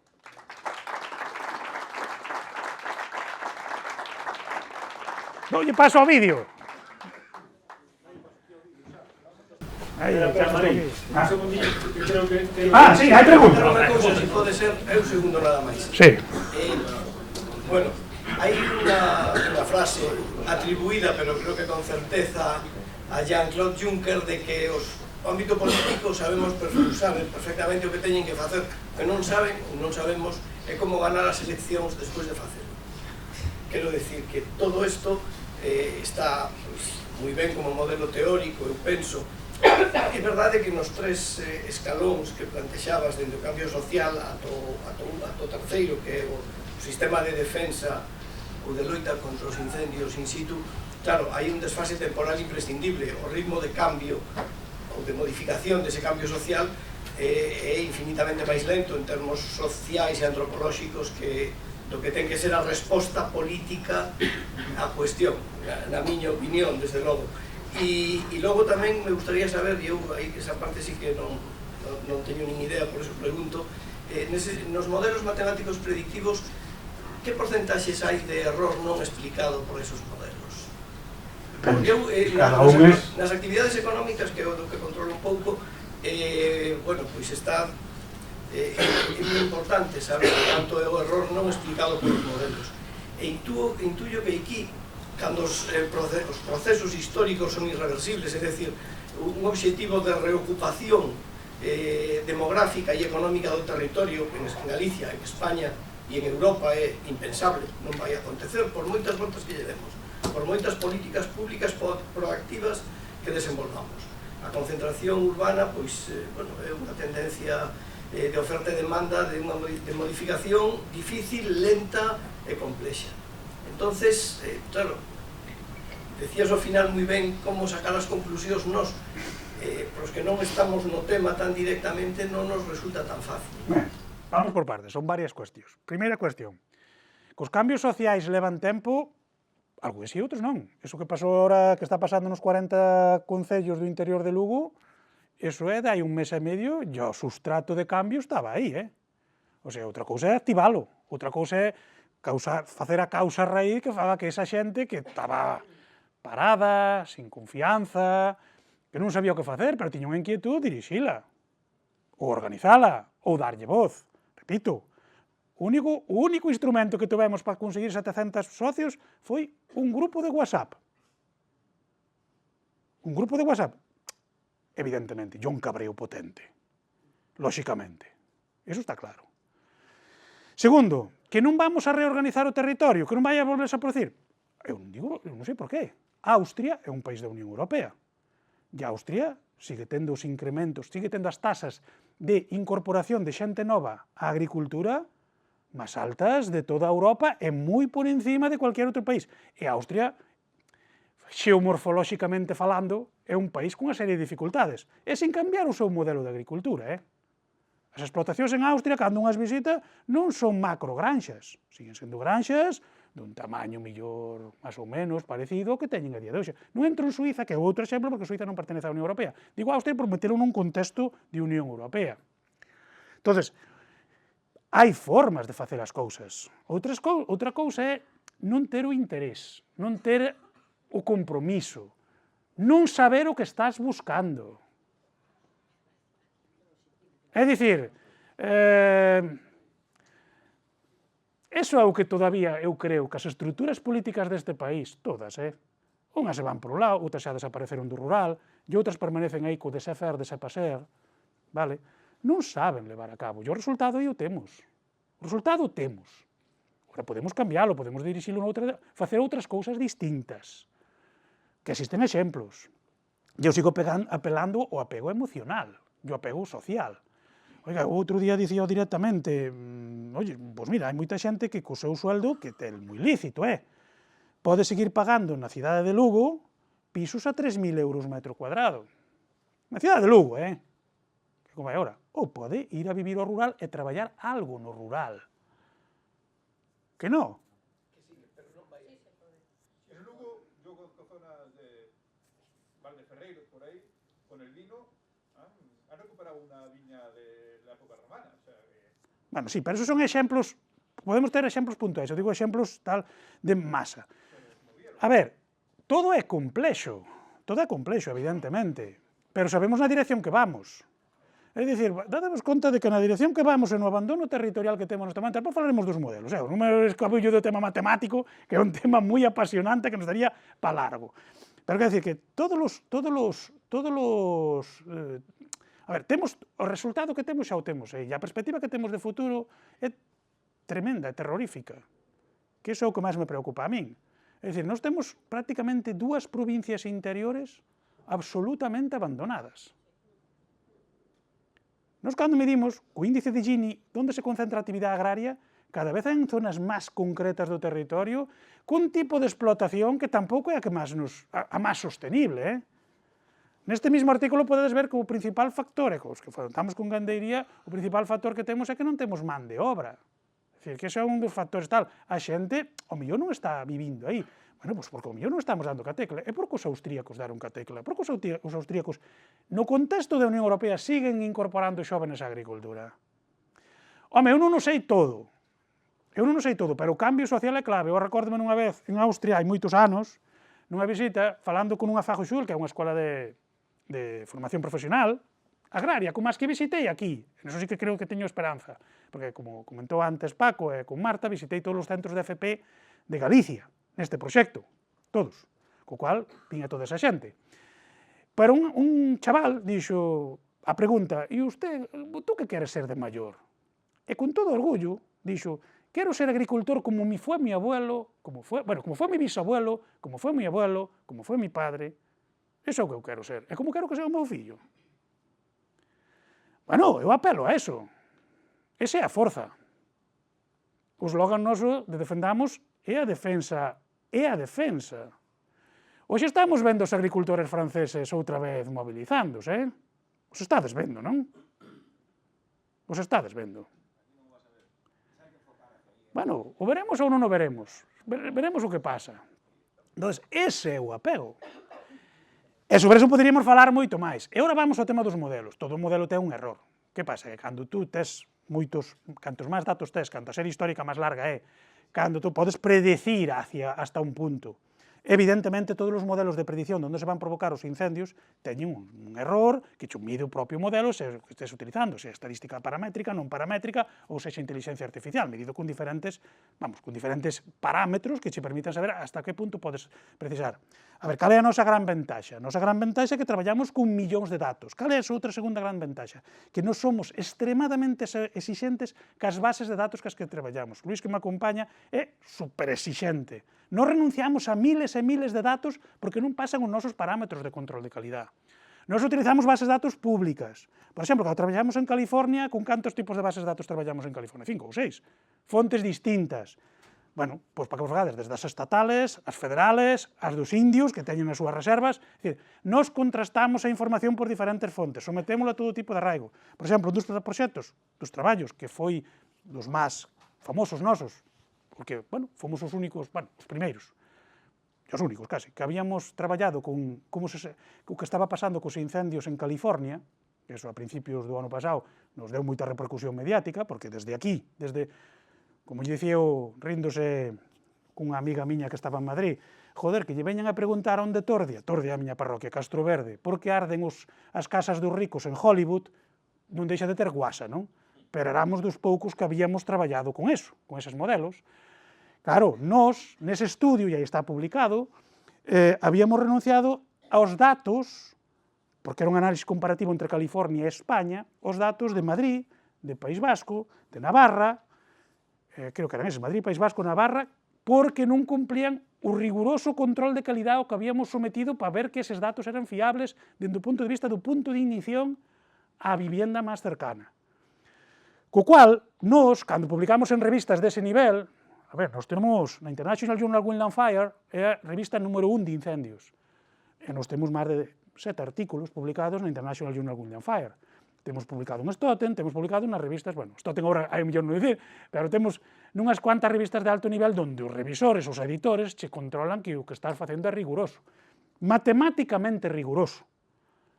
Bueno, a ver, eu teño a suerte e a fortuna, además de traballar con un equipo que é moi bon, e creo que o pudestes comprobar, traballo con 8 catedráticos de estadística, un catedrático de proxectos, pero fixen un segundo doctorado, bueno, non o acabei, pero fixen un diploma de estudios avanzados en estadística e investigación operativa, traballo con algúns dos mellores catedráticos, Becelao Gustavo Mantega, Ricardo Cao, María José Lombardía, de toda España, que son catedráticos de estadística cos seus equipos. A ver, publicar nesas revistas oblígate a facer eso, está rigor, os datos, traballo metodolóxico a poder ser impecable, e repito, miles e miles de horas pegado a un ordenador, e vando traballando sobre eses datos. Claro, esa pregunta que me fai vostede neste momento, pois é a mesma que me fixaron algúns noutro caso, é dicir, no, pero eu nun incendio vin. Vale, iso é unha observación, pero iso non é o mesmo. Eu, por exemplo, ante un tema das diferentes especies, como se comportan ante o lume, que é un debate. Eu aí, pois, tanto Víctor Resco como Marc Castelnou, que para min, bueno, además de haber feito un máster con el, e o seu equipo, me parece da xente que máis sabe en extinción de incendios, como coa xente do BECAM, do Centro de Matemáticas do País Vasco, fixemos modelizacións e traballos sobre como se comportaban as diferentes especies ante o lume. E o resultado é que non hai un elemento diferenciador que diga que unha especie teña un comportamento distinto na causalidade, sin duda. E despois no comportamento, Nos non o apreciamos. Ben, é certo que pode haber certos momentos con incendios guiados por vento, donde determinadas especies, pola súa estrutura vertical, nomeadamente os eucaliptos, poden ter maior efecto de paveseo, pero teñes que dar as circunstancias dun incendio concreto nun momento concreto. Non é generalizable. Entonces, os datos, moitas veces, tratan de romper mitos sobre determinados comportamentos en todo, e tamén no mundo dos incendios. A especie vegetal,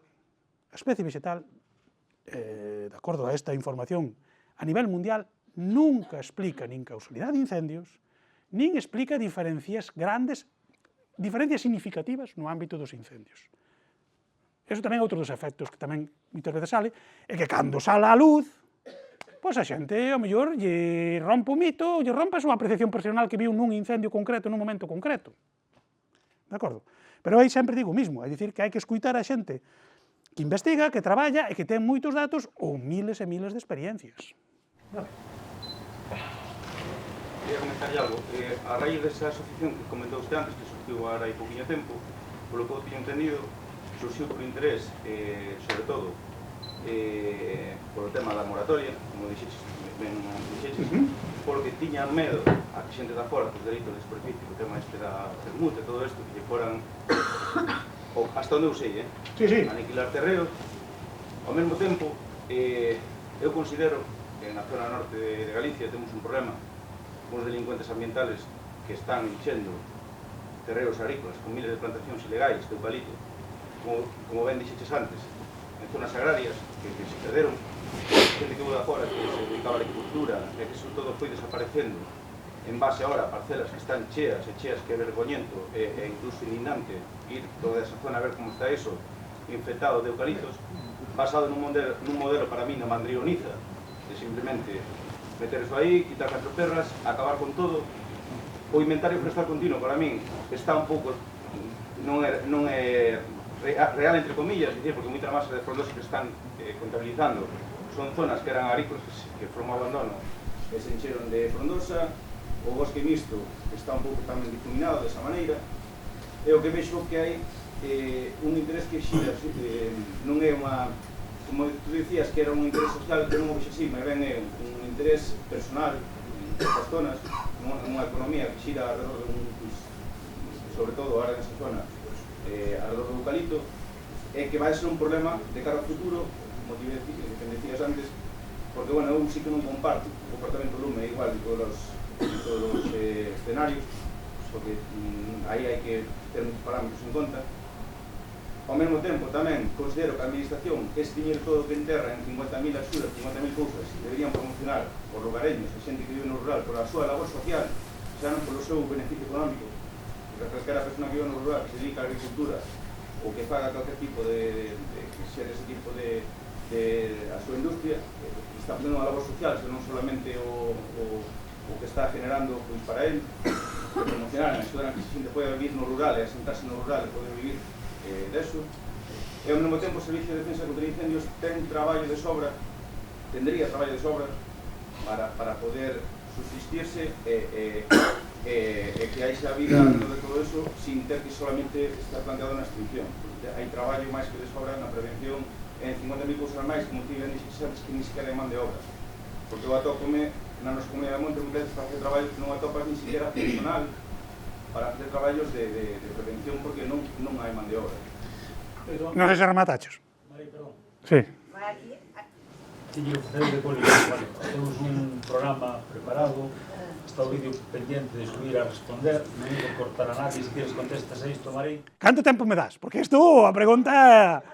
Temos unha mesa de debate organizada, esa mesa de debate pode se sustituir por preguntas vosas, que non hai ningún tipo de problema, pero simplemente por manter a estrutura do programa, eu casi pediría... Pois eu casi que todo isto, sí que non sei se o gravo, pero resumo despois, na mesa do debate, se me permites, arranco coa túa cuestión, se me permites máis que nada por non interrompir. Se me deixas, salindo un pouco de misturando, collo un pouco teu e contesto o que eu creo que son os puntos, os hitos, porque xa te digo que isto daríanos para 16.000 horas de traballo, de debate, que seguramente podían ser frutuosas ou non, porque eso, as posturas aquí, bueno, pues, poden ser distintas. Eu darei argumentos, vale? O vídeo.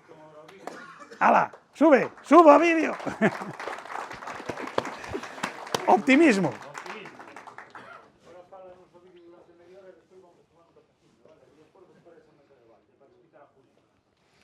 Bueno, pois, bons días a todos. Antes de nada, moitísimas gracias por contar con nós, a Comunidade de Montes de Baroña, nesta xornada. Veño aquí a enseñar un pouquiño a gestión que facemos ali na nosa comunidade, que seguramente ides identificar o resto de montes veciñales que poderíades facelo perfectamente no vosso monte. É dicir, o potencial está aí, a cuestión é saber analizalo e identificalo para poder aproveitalo desde varios aspectos, non solamente económicos, sino tamén ambientais e sociais, como se estuvo falando hoxe.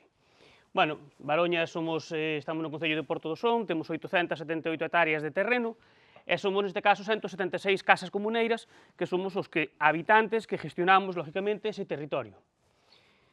Temos unha masa forestal moi amplia, froito, pois, daqueles anos nos que o Patrimonio Forestal do Estado e o ICONA decidiron que os montes tiñen que ser productivos, porque vían aqueles montes baixos, abandonados, según eles, sin ningún tipo de gestión nin produción, e era mentira, porque era onde nós necesitábamos o mato para as cortes dos nosos animales, e daí sacábamos o abono para as nosas fincas, e esa economía circular que tanto se fala agora, que nós xa antes tiñamos, eles entendían que ese terreno que estaba abandonado, incluso terrenos onde pastaban, ganadería en extensivo, e, bueno, pois xa naqueles anos nos botaron fora do monte para reforestar todo, e isto é verdade que trouxo acarrexado pois unha mala planificación e daí uns grandes lumes, porque, como vistedes na presentación de Marei, o Barbanza estábamos sempre en rojo. Entón, aí tamén sempre houve moitos lumes, ou sigue sabendo, por sorte en Baroña, tocando madera, un día vai chegar algún lume, pero, bueno, o último incendio grande xa fai máis de 20 anos que ocorreu, e tivemos unha pequena incidencia no ano 2013, nada, nunha superficie menor do noso monte. Por tanto, iso quere indicarnos que polo menos parece que imos no bo camiño. A gestión é importantísima. Gestión e planificación é importantísima.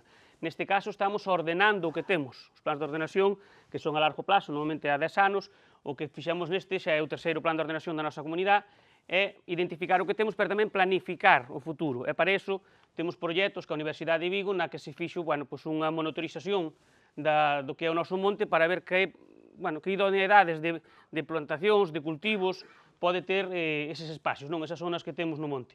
É verdade, e creo que para nós é importante que estamos desconveniados, é dicir, non temos ningún convenio, nin consorcio que a administración, porque así a gestión é máis directa por parte dos comuneiros e dos veciños, e non nos entorpecen, pero tamén nos fai pensar máis, vale? É dicir, o ter que traballar no teu territorio, tens que romperte un poquinho máis a cabeza, pensarte máis nese sentido. Ala vai a pila xa. Marei, gastaste a pila, que antes tanto pasar. Bueno, vai ben. Sí, é broma. Nada, a superficie de ordenación, bueno, falamos de 878 hectáreas, como vedes aí, 690 están arboladas, vale? Sobre todo con piñeiros tal. Estamos cambiando eso, porque queremos volver aos paisajes de mosaico que son tan necesarios, como dixía Marei, no tema de cando hai lumes. A planificación é ver un pouquiño en formas máis amplias. En este momento falamos de Baroña, pero temos proxectos xa con outras comunidades de montes para que vexamos ou gestionemos un territorio máis alá do individualismo dunha propia comunidade, porque o lume non vai parar na nosa comunidade ou na do lado. O lume, ese comportamento, temos que estudiar desde unha perspectiva moito máis amplia. Pero, basicamente, temos piñeiros. Bueno, pois tamén é unha forma de saber que é o que temos que gestionar. O noso monte está certificado, tanto por PEF como por FSC, que, bueno, pois, digamos que nos auditan, de vez en cuando veñen ali a mirar que o traballo que estamos facendo, que a gestión que se fai no monte, está, bueno, pois, baixo términos ambientais, sociais, económicos tamén, e máis éticos, é dicir, que cumplimos un poquinho todas esas premisas que eles nos impoñen. Temos madeira no monte, por tanto, hai que gestionala, vale? Facemos ventas tanto á fábrica, pero tamén para nós é un recurso moi importante como, bueno, que está de moda, dicir, comunidade energética, vender leña aos veciños, vale? É dicir, é unha forma de ese precio que ten hoxe en día a madeira, sacarlle un poquinho máis de valor, neste caso, coa comercialización máis directa, e a súa vez dando un servicio que os veciños tamén necesitan. Despois tamén, como nos encontramos que moitas veces para buscar un determinado elemento de madeira non somos capaces de conseguilo ou con dimensións que están fora do estándar da industria, pois temos unha serradero portátil que nos axuda, bueno, pois como vedes aí, unhas cuadras que fixemos a abastecernos do que nós necesitamos, pero tamén damos un servicio aos veciños, é dicir, os propios veciños poden vir ali, e nós, bueno, pois cortámoslle o que necesite, unhas tablas, unhas vigas, unhas ripas, o que queiran. Entón, non solamente nos abastece do noso material, lle damos valor á madeira esa que comercialmente pois, tería pouco precio, porque, bueno, a madeira de pino sabedes como está hoxe en día o mercado, e ademais pois, tamén damos ese servicio que para nós consideramos importantísimo. Os traballos que se fan na comunidade generamos empleo, fan empleados propios, a día de hoxe temos 10 personas traballando todo o ano e temos un problema de que non hai xente que queira vir traballar ao monte. Outro día falábamos comunidades de montes moi diversas do interior de Ourense que é que nós non temos xente. Dixo, bueno, pois a máis triste é que haba xente, porque estamos en Porto Son, temos moitísima xente, é que non haba xente para vir ao monte a traballar, porque os sueldos son bastante bons. Non estamos falando de salarios, de números, sino que a xente prefere ir á conserveira, pois por 1.000 euros ao mes, ali sin mollarse no inverno e non pasar calor no verán, e queda abandonado, digamos así, moitas veces a gestión do territorio. Neste caso tamén é verdade que temos que ir cambiando as mentalidades. Falamos de traballos forestales, xa vedes, pois unha máquina aí ao lombo todo o día, pois eso, ao mellor, ese tipo de personas cada vez vai haber menos, por eso estamos cambiando o tipo de producións e cultivos que se dan no noso monte. Bueno. Nada, unha foto que vemos aí un pouquiño de antes era máis maquinaria que temos para traballar, que pouco a pouco nos fomos implementando. Nós non nascemos como unha empresa de servicios forestales de hoxe para mañá, sino que progresivamente, en función da nosa capacidade, pois, bueno, fomos incorporando maquinaria necesaria para os traballos do monte. No tema do lume, bueno, pois estamos aí como unha cuadrilla de vigilancia veciñal, é dicir, involucrar a xente ao cuidado e a gestión do territorio, e en caso de que haga lume, pois, bueno, sempre estamos aí para botar unha man. Pero como temos unha madeira de baixa calidad, porque, bueno, estamos en zona cerca do mar, moito vento, terrenos moi ácidos, pois intentamos sacarlle un rendemento económico mentre esa masa forestal estaba medrando, porque esas masas ao final van a ir para madeira de trituración, madeira barata. Por tanto, se despois che van pagar, por moito que esteas aí 20 ou 25 anos coidando esa plantación, facéndolle podas, se o produto final non vai ser o axeitado, pois de nada nos vale. Entón, intentamos sacarlle un rendemento económico pois intermedio, neste caso, co aproveitamento da resina. Temos un plan de aproveitamento de resina, un plan de resinación, e somos a primeira produtora de resina de Galicia, na cual é moi importante, como veremos un pouco máis adiante, o tema de investigación. Bueno, aquí son un plan das masas forestales que temos, e traballamos os dous sistemas que hai un pouco máis asentados a día de hoxe, que é o tradicional, o que se fixo sempre, o de pica de corteza, que iso ao final vai nos potes, recollese en bidóns, en este caso van para resinas naturales en Segovia, pero tamén traballamos co sistema de pica mecanizada circular ascendente, porque consideramos a calidad que ten a resina é moi importante, e tamén para iso temos que saber que calidad ou que produto temos nos nosos montes. Vale, bueno, pois nada, son diferentes tipos de traballos dun sistema ou doutro, a ventaxa deste incluso que, bueno, vai en caixas, vai empaletizado, e xa directamente para a fábrica, que esta queda aquí en Galicia, no barco de Valdeorras, nunha empresa que se chama Xaguaza Pinaster. Bueno, pero no tema da resina, facemos formación e información, porque a verdade que é un aproveitamento novo que a xente non conoce, pero tamén é máis accesible a outro tipo de, bueno, pois de personas, non? Colectivos máis desfavorecidos ou incluso mulleres, pois o aproveitamento da resina é algo que se pode facer perfectamente sin necesitar unha forza física, digamos así. E o tema desta investigación, para min é moi importante nombralo, é saber o que temos no noso monte. É dicir, aquí identificouse unhas propiedades que ten a resina gallega e que certa industria, neste caso a industria cosmética, demanda. Por tanto, cambiamos o modelo de produción en cantidad por producir en calidad. Vale, incluso buscando moitas veces sellos de certificación forestal, como neste caso a resina co sello PEF. Despois, é moi importante volver a recuperar eses animales que había no monte, que daquela, patrimonio forestal del Estado, aí quando nos botaron fora.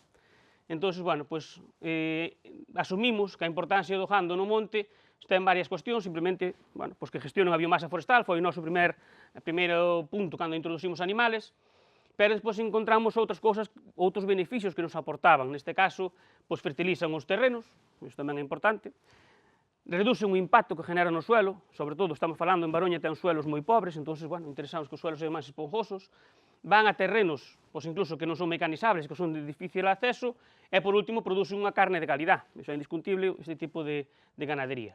Bueno, burocráticamente temos un plan de aproveitamento silvopastoral, onde se marcan, bueno, pois as zonas de pastoreo, infraestructuras, etc., sobre todo para cálculos bueno, non chamemos contaminación, pero, bueno, que non haga unha sobreexplotación dun recurso determinado, como pode ser a agua ou a calidad dos suelos. E o que máis temos son cabalos.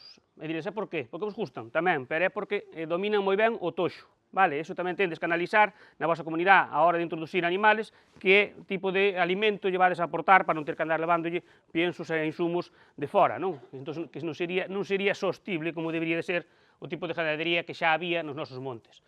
Bueno, pois no tema dos cabalos, temos cabalos de pura raza galega e os outros que non cumpren eses estándares, temos unha entidade de acordo con a custodia do territorio que a Universidade de Vigo para a conservación do cabalo galego do monte e os seus hábitats. E si xa falamos tamén da importancia que teñen eses animales no territorio.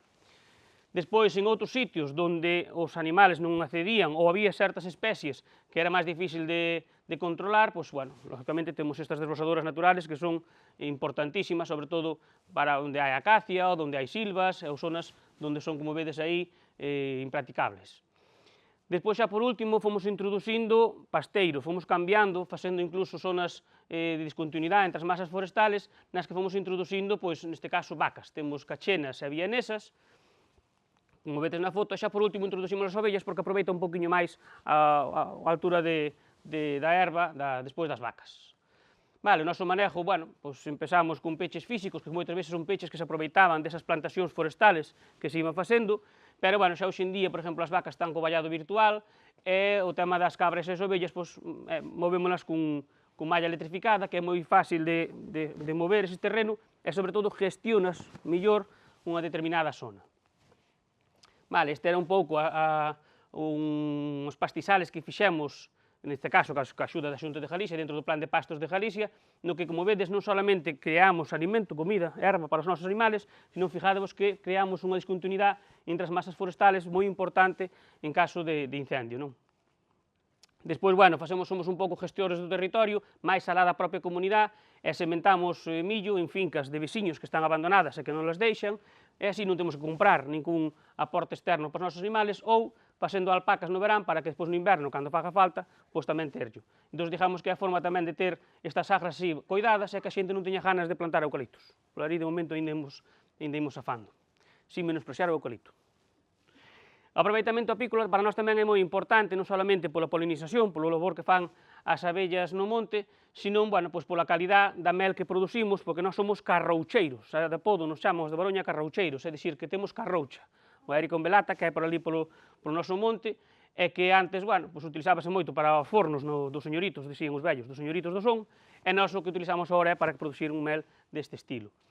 Vale, temos aí, bueno, a idea non era comercializar, pero ao final a mel, como sale tan rica, igual que seguramente teñades vós por aquí polos vosos montes, pois conseguimos un certificado PEF para tamén, bueno, pois poder comercializala baixo ese sello de tal. E por poñer un exemplo, estamos vendendo a mel a 26 euros o quilo, que xa é bastante importante cando se fala de precios, non? A transformación do produto.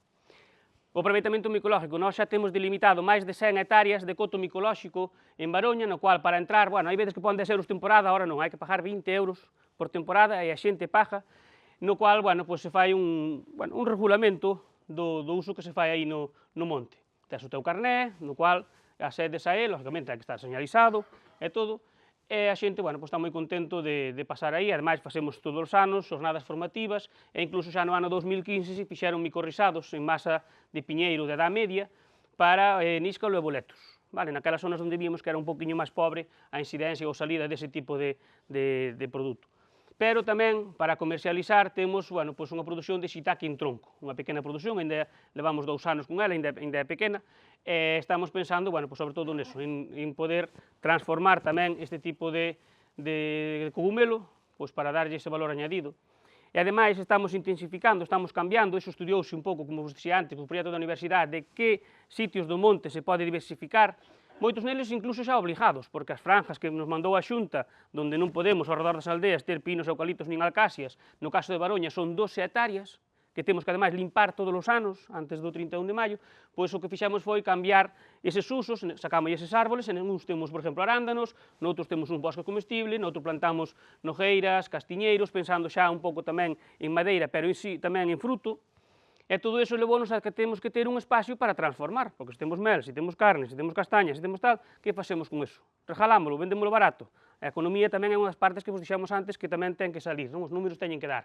Bueno, pois en Baroña temos un centro de transformación dos nosos produtos que, bueno, tiña unha parte cárnica e outra non cárnica, pero como a Diputación lle interesou moito o noso proxecto e lle gustou, pois este ano conseguimos un convenio de colaboración no cual se vai a convertir, neste momento estáse convertindo, estáse facendo unhas obras para que o centro sea colaborativo.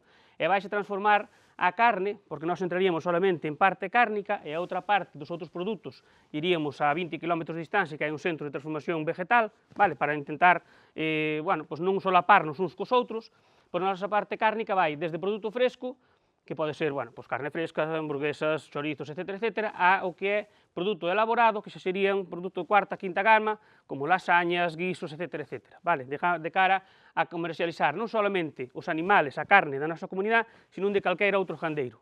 A nosa línea neste sentido é moi optimista, pensando que se vai a gestionar moitas veces máis o territorio, porque moita xente que antes ali pasábamos, criábamos un porco na casa e ao final todo iba para ou congelabas ou salabas, tendo un centro onde poden ter diferentes perspectivas para poder elaborar esos produtos, pois, daráselle un valor añadido e a xente a mellor volve a pensar a ter un porco na casa, o cual vai necesitar unhas versas, o cual vai necesitar traballar un terreno, etc., é a línea na que estamos inmersos agora.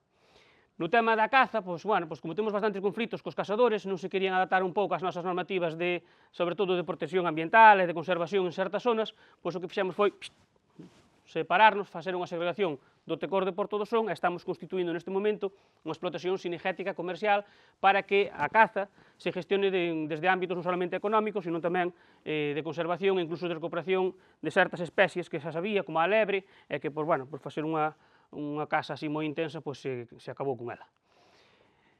Temos produción de enerxía eólica e solar. A eólica non é nosa, son uns parques eólicos que hai implantados no monte e que nos pagan uns canos ao largo do ano, pero, por exemplo, onte constitueuse a Comunidade Enerxética de Baroña. Pois tamén é unha forma de que os veciños nos poñamos ao frente dese tipo de novas medidas que veñen moitas veces para reducir consumos e ser máis eficientes na gestión da enerxía.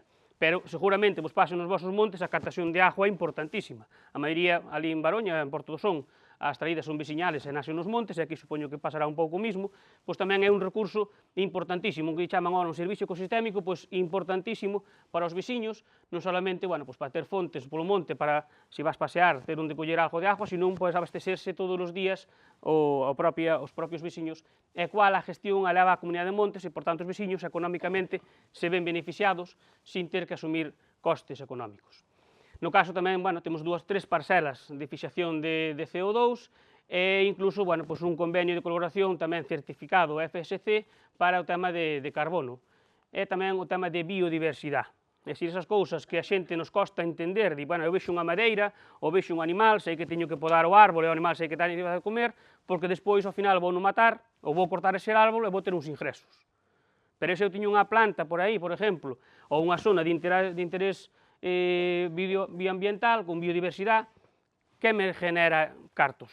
Genérame gastos, seguramente, non? Porque a gestión a mellor é máis diferente, ou como se temos un elemento patrimonial, pois tes unha serie de requisitos, unha serie de permisos, pois o que fixemos foi conseguir non solamente as líneas de axuda que sacou por primeira vez a Xunta de Galicia o ano pasado para este tipo de servicios, nós collémolo de biodiversidade, pero hai de recreo, hai de aguas, etc., sino que tamén conseguimos patrocinio de outras empresas que teñen diñeiro, teñen fondos, pois para iso. Pois hai quen dá 50 euros para o club de fútbol, ou hai quen dá un diñeiro para unha actividade que se fai na parroquia, pero no noso caso entenderon que este proxecto de biodiversidade era interesante e, por tanto, tamén nos dan un diñeiro para poder gestionar eses espacios. Non olvidemos que, fora da parte económica, vistes que hai uns ingresos, algo aí, o que vistes aí, dábanos uns ingresos económicos, hai outros usos que pensamos que non nos dan ingresos económicos directos, pero sí, ao mellor indirectos, como poden ser os usos recreativos, non? Neste momento estamos poñendo en marcha unha granxa escola, e, íbamos facer un centro de interpretación dos aproveitamentos forestales, pero, ao final, o que se fixo foi un museo etnográfico, porque moitos veciños tiñan pezas antiguas e non sabían que facer con elas, e moitas veces levabas ao chatarrero, pois neste caso recuperamos esas pezas e témolas aí postas en valor neste espacio. Era a antigua casa forestal e foi a forma de darlle un uso máis social a esa zona sin tela alquilada, porque moitos dicían, facemos unha vivienda de uso turístico, ou facemos aí un restaurante. Pois a idea non sería eso. Ou senón por recuperar este tipo de espacios que están abandonados, como eran os campos de fútbol que había antes por todas as parroquias, na que a día de hoxe temos convertido nun bike park, que está de moda andar na bicicleta, pois nunha zona para o tema de ciclismo. E despois esta parte tamén do monte, este servicio ecosistémico cultural, podemos chamar incluso, ou de relajación, de mellora, que se falan en términos incluso de saúde, pois que son os miradores, merendeiros, rutas de senderismo, eses espacios que seguramente polos vosos montes vai moitísima xente e ninguén paga por eles. Bueno, pois digamos que xa están cuantificados, incluso en Baroña, para saber que valor teñen. As cifras non son nada reseñables. Os servicios ecosistémicos que temos a día de hoxe cuantificados pola Universidade de Santiago e a Pablo Olavide de Sevilla son en 2.400.000 euros anuales. Agora temos que intentar conseguir que alguén nos dé eses 2.400.000 euros. Pero a línea vai pensado neso. Se ti non sabes o que tes, se non tes ni siquiera identificado nin cuantificado, menos o tes valorado e menos és capaz de chegar a un consenso, a un arreglo nese sentido. Bueno, conservación do patrimonio. Canto patrimonio non tendes vós por aí polos vosos montes? Non, moitísimo, verdad? Pois non vexades como algo negativo, que ás veces vese por que é que teño que pedir permiso ao patrimonio, que aquí non podo plantar, e que non sei que, dádelle valor, porque aquí hai un patrimonio que vedes que pode ser unha construcción, como neste caso os muiños, pois non é mesmo telos cheios de maleza que telos coidados, pero tamén hai moitas veces un patrimonio inmaterial, un conhecemento dos nosos veciños, das nosas persoas, do que facían aí, como, por exemplo, esta capilla. Todas as intervencións ou traballos que se fan en Baroña, contamos sempre ca veciñanza, ou intentamos que veñan a facelo eles, tras que ter os permisos necesarios, pero digamos que, bueno, pues que se recuperara, que se teña ese espacio aí, pois está moi ben, pero tamén é moi ben, ou moi bo, que ese espacio teña un doble aproveitamento no sentido de que non solamente este aí, sino que se fajan, pois, visitas a eles. E moitas veces estas visitas, se és capaz de que sean os propios veciños que anes vayan e que anes falen de como gestionaban esa zona, ese terreno, pois moito mellor. Será moito máis agradecida pola persona que recibe eso. Entón tamén é unha forma de vincular a xente outra vez a ese tipo de espacios que están aí no noso monte. Non quere ir?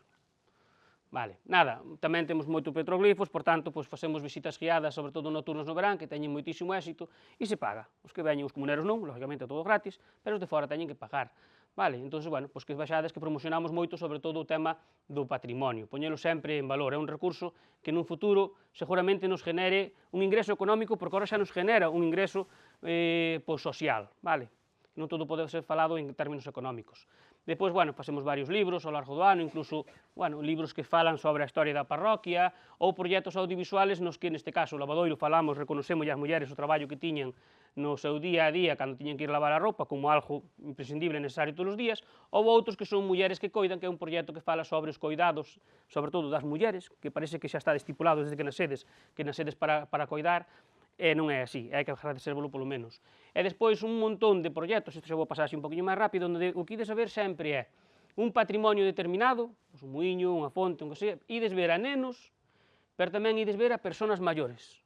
Vale, as persoas maiores sempre nos van dar ese conhecimento, o patrimonio está aí e débese de reconocer, e os rapaces teñen que aprender pois, todos eses oficios ou todo ese tipo de cuestións que hai aí no monte. Bueno, educación ambiental, seguramente vos fajades tamén actividades cos nenos que non queden meramente unha plantación forestal, sino que entendan a repercusión que pode ter ese terreno no futuro, pois mira, eliminación de eucaliptos e sustitución, por exemplo, por castaños, pero que os rapaces fajan incluso na escuela traballos previos, eso tamén importa moito que os coles se involucren, no caso de Baroña, pois así o fan tanto os colegios como institutos. Bueno, pois proxectos incluso, diferentes que vemos por aí, ou incluso, de identificación de especies forestales ou de árboles ou de vegetación. Neste caso, con BioBlit que fixo co Instituto do Porto do Son, identificouse unha planta carnívora no noso monte. E digo, que tontería. Pois sí, pois esa planta carnívora dounos pé a, neste caso, por FSC, a collelo como servicio de biodiversidade e a cobrar dunha empresa para o cuidado dese espacio, vale? Nada, xornadas de regeneración ambiental, a ver, non quero ir, vale. E despois tamén traballamos, pois ali temos varios colectivos de persoas minoritarias ou con algún tipo de discapacidade, no que, elaboramos ou traballamos con eles según as propostas dos seus usuarios, no que podan realizar ali. Vamos. E despois, xa se acabando, se isto quer ir, somos un pouco tamén un dinamizador social. Na nosa parroquia fanse un montón de actividades, generalmente, fijadevos que sempre están relacionadas ao territorio, ao entorno onde se fan, pois desde feiras de oficios tradicionales, ou podemos facer rutas cabalares, é dicir, o que se vos ocurra, o que vos teñades aquí no vosso territorio, ou que queira outro organismo ou asociación que queira colaborar con vos, é que se pode facer. Oi, vai máis rápido. Son diferentes fotos de xornadas que se fan ao largo do ano na nosa parroquia. E despois, bueno, pois tamén ese uso social que falamos, non? Temos un pequeniño local, estamos a ver se o arreglamos ahora un poquinho, onde se fan un montón de charlas, de xornadas, de cursos, de clases, e iso ao final tamén é formar parte a xente das decisións da comunidade, que se sintan incluso con ganas de ser comuneiros, que iso é importante, non? Que con ganas de gestionar a comunidade. Ou, bueno, unha cena que facemos todos os anos para os nosos propios veciños e comuneiros. Paco, vai cambiar a pila isto. E nada, xa para ir rematando, tamén entendede que o noso monte, igual que os vosos montes de por aí, teñen ese potencial de que outros colectivos ou outras actividades fan actividades neles. Moitas veces, ao mellor, nin siquiera se cobran por elas, porque ao final é unha parte do uso social que falábamos antes, o medioambiental nos montes, pero, bueno, está ben que a xente estea no monte, que eses montes sean montes vivos, non? E iso facémolo cando a xente participa na súa gestión e, sobre todo, ve que é necesario para as súas vidas ou para facer algún tipo de traballos nel. E xa por último, se hai cartos, que ás veces, bueno, algo sempre hai que mover, porque, bueno, con 10 empleados e con toda a gestión que temos que facer, a economía é importante, pois tamén os veciños deciden ao final de ano en que se invirten. Nós nos repartimos, nós non facemos reparto de diñeiro entre os veciños, sino que se fai, bueno, pois obras parroquiales, ou indirectamente lévanse outros beneficios, como, por exemplo, a leña, se ti na vas buscar e que che levemos nós, pois é moito máis barata que se a vendemos a outro que non é comunero.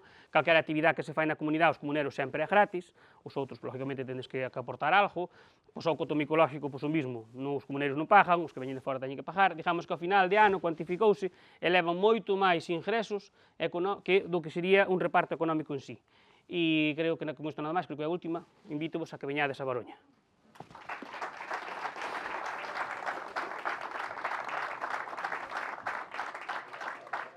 Bueno, grazas pola invitación, é un placer poder estar aquí, felicitarvos por este proxecto Misturando, non? Que bueno, está moi ben, non? Para aproveitar recursos do territorio, non? Que podan sentar as bases de cousiñas que se podan facer máis adiante.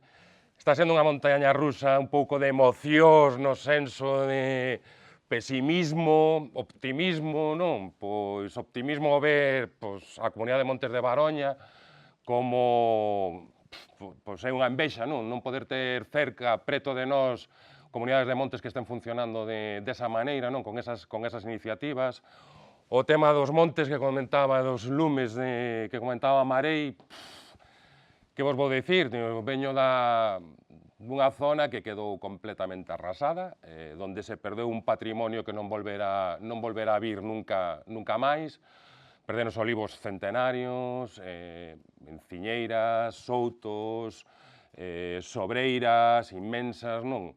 Entón, ese patrimonio non vai volver, por moito que queiramos, non vaise perder. Incluso perderonse núcleos de poboación que este ano, pois, pouco desastre, non? O que se foi salvando foi gracias aos veciños, porque os núcleos que iban quedando un pouco sin vixilancia dos veciños, pois ibanse queimando todos.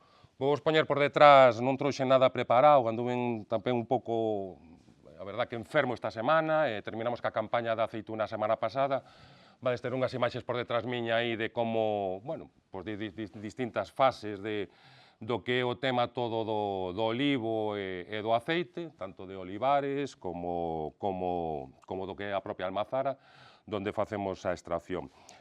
Bueno, primeiro, para poñervos en contexto, a miña formación é técnica, eu son desa xeneración do baby boom que os abuelos lle dicían estudia, vaite fora, porque aquí non hai futuro, e en certo modo, pois esa parte pesimista, non? Que é verdad, que logo cando volves e retornas. Isto fixo a primeiros deste século, non? A miña, bueno, o que me dedicaba, pois eso, era a desenvolver proxectos, sobre todo, de enerxías renovables, tratamento e depuración de aguas, nunha ingeniería medioambiental, desde 2000, antes incluso, bueno, pois estaba traballando para Gamesa, montando parques eólicos. Entón, bueno, fixen un pequeno paso atrás por retornar a casa, daquelas, bueno, pois, traballar por aí fora implicaba pasar 2, 3, 4 meses fora da casa, podendo ter oportunidade, se pudera ser, se estabas un pouco preto, pois se estabas en Aragón ou se estabas en Valencia, pois vir unha vez ao mes a casa.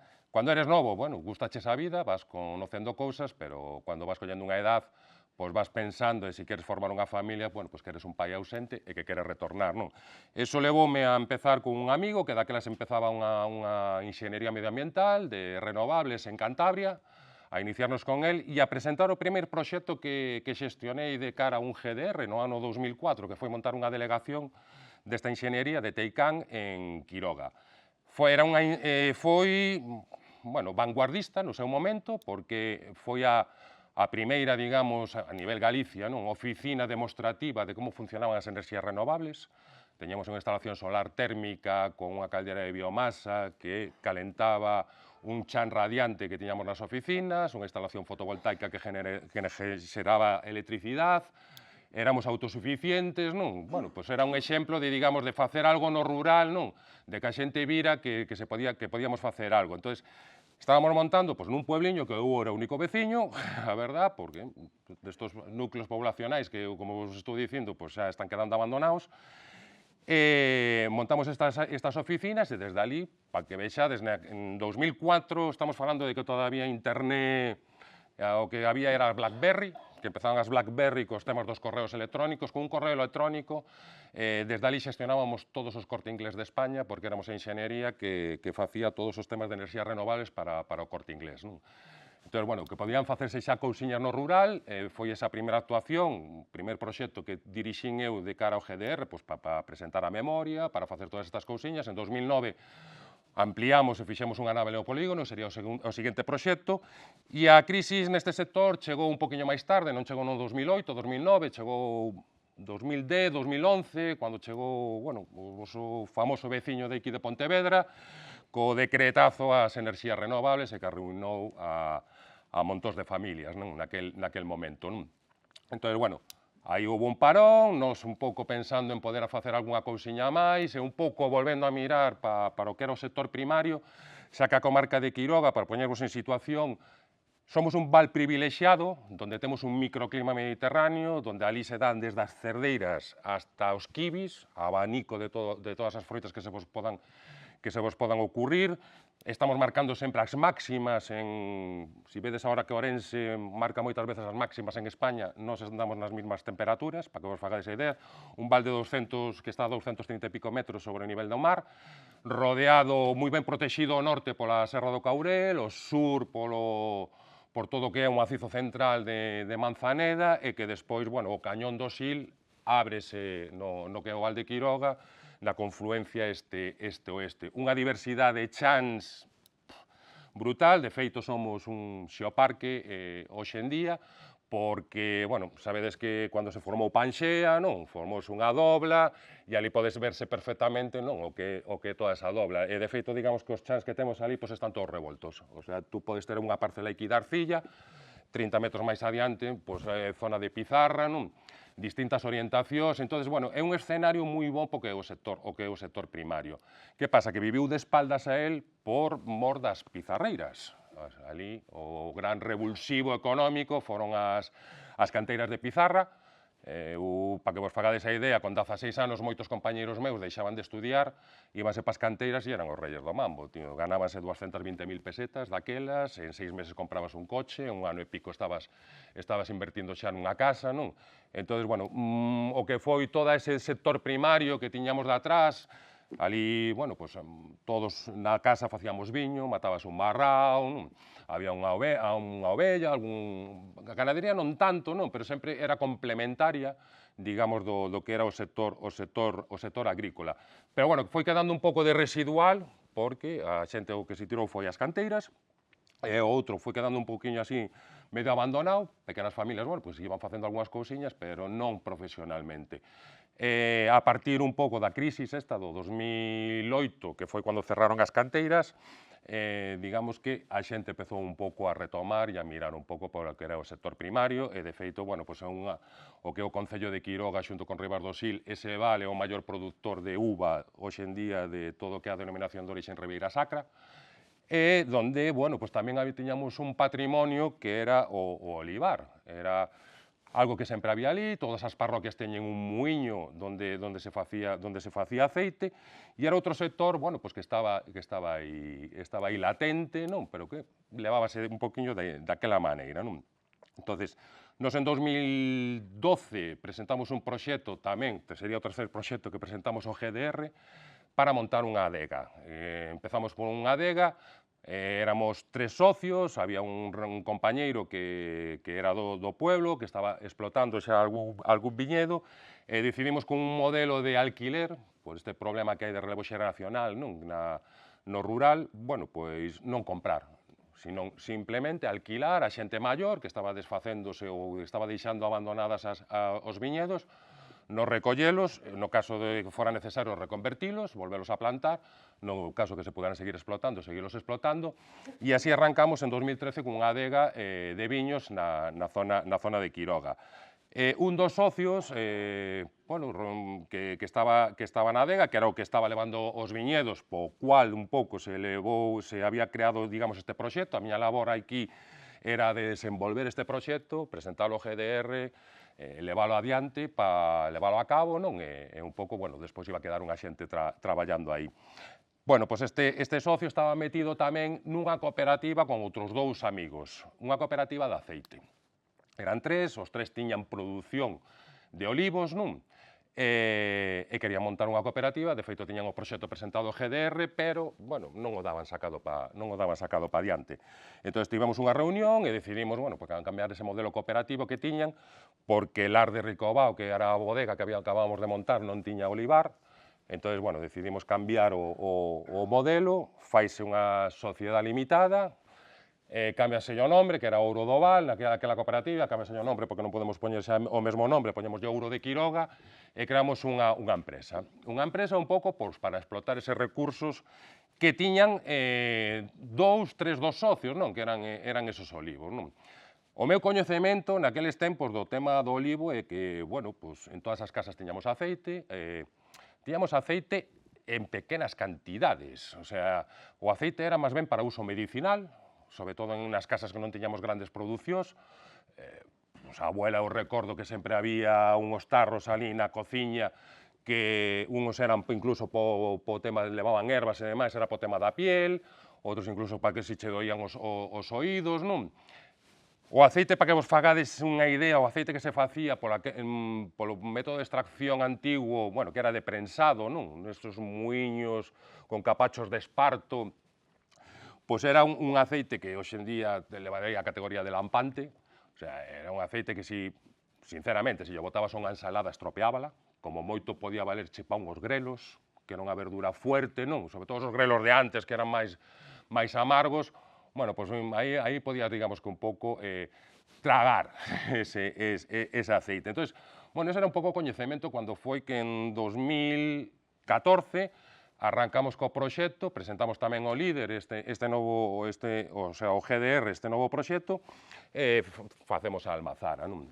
Entón, a miña formación técnica, bueno, lévame outra vez a volver a desenvolver este proxecto cos coñecementos que tiñamos, pero, bueno, basándose un pouco na tradición e en que un dos socios, o pai, era o que había feito, digamos, o salto xeracional na nosa zona, non? De pasar daqueles muiños antigos de capacho de esparto a unha maquinaria moderna tipo como a que veredes por aí nas fotos, non? En base, digamos, a eso, bueno, presentamos o proxecto, preparamos as instalacións, un pouco pensando en ter unha maquinaria un pouco máis dimensionada do que había naqueles momentos, porque cada vez había máis xente que se estaba dedicando un poquinho máis ao olivo, o médico tiña moito de culpa ali na nosa zona, porque o médico a xente maior dicíalle que o viño había que deixalo, e o que facían, bueno, pues era arrancar as cepas e plantar olivos, porque eran tamén un poquinho máis fáciles de traballar, non? Entón, bueno, miramos xa de colocar unha maquinaria que nos permitira un pouco traballar con esa xente e, aparte, bueno, aproveitar o que tiñamos, ese recurso que tiñan os socios. 2014 foi a primeira nosa elaboración, empezamos un pouco con todo este tema, surxe a primeira pregunta, dicindo, oye, pero que pasa aquí? Que hai árboles vellos, temos árboles moi vellos aquí na nosa zona, e isto, entón contábanos o Piñeira, non? Dicía, no, estos son bravas e mansas. E eu, como bravas e mansas? E dice, sí, estas son do país, de toda a vida, non? O sea, levan aquí toda a vida. Entón, xeralizaban en bravas e mansas unha serie de árboles, non? Máis ben, as mansas eran máis grandes e rendían millor en aceite, e as bravas eran máis pequeniñas e rendían algo peor, non? Entón, dicíanche, mira, ese de aí é brava, pero ese de ali é tamén brava, pero non é igual que a outra, non? Entón, ese, digamos, ese descubrimento para min, que foi moi importante, que eles ao millor non o estaban valorando nese momento, porque o que se había feito era un pouco, sempre poño o símil da uva, o que se había feito era plantar variedades foráneas, últimamente, porque era máis fácil, ibas, comprabas na tienda, plantabas, que a arbequina crece moi rápido, empeza a producir, que as nosas son bastante beceiras, non? Entón, a tendencia que había neses momentos era plantar variedades foráneas, non? Eu logrei convencer os socios e ese primer ano fixemos unha elaboración solo cas variedades autóctonas, non? Fixéramos 50 litros, nada máis. As analíticas foron moi boas, as catas tamén, non? E a partir de aí xa digamos que foi a nosa liña de traballo continua. A partir de aí, bueno, empezamos a intentar sempre colaborar, a miña experiencia sempre me levou a colaborar, xa sea con outras empresas privadas ou con institucións públicas. Aí conocimos a PAG. A PAG foi a Asociación de Produtores de Aceituna e Aceite de Galicia, que ven sendo o xermen, digamos, desas plantacións que se fixeron sobre 2012, 2013, 2014, asesorados por unha técnica de unha empresa fuerte, potente, que temos en Ourense. Nos víamoslo na distancia, estas cousiñas, porque ali nunca na nosa zona veu nadie, pero leíamos no periódico como había reunións en certos concellos e a xente presentabañe o tema de plantar olivos como unha gran inversión, non? Tú plantas, o terceiro, 4 anos estás producindo, nos vamos che pagar aceituna tanto, o octavo, 9º ano tú tes amortizada a túa inversión, non? Entón, houve moita xente que se animou a facer esas plantacións.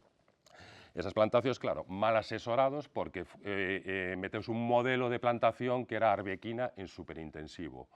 A arbequina en superintensivo, aquí me parece que é o exemplo que se fixo tamén nesta comunidade de Montes, como as cepas, igual en espaldeira, non? O sea, unha planta cada 1,5 metros e está moi ben pensado para mecanizar. O sea, de feito, os fondos de inversión, grandes fondos de inversión, están facendo grandes plantacións no que é toda a zona do sur de Portugal e en España, pero está pensado para mínimo 200 hectáreas, de 200 hectáreas para arriba, 500, 600, 700 hectáreas, así, en modelo superintensivo, con un clima que non ten nada que ver co noso, non? Entón, aquí, claro, esas plantacións, en cuanto se empezaron a facer esas plantacións, fracasaron, pero estrepitosamente. Primeiro, non vai haber nunca unha cabalgadora, unha finca de 1 hectárea, de 2 hectáreas ou incluso de 15 hectáreas aquí en Galicia, o sea que o beneficio que tú tiñas por facer ese tipo de plantación perdíalo porque non a podías mecanizar, non iba a vir nadie a mecanizarche.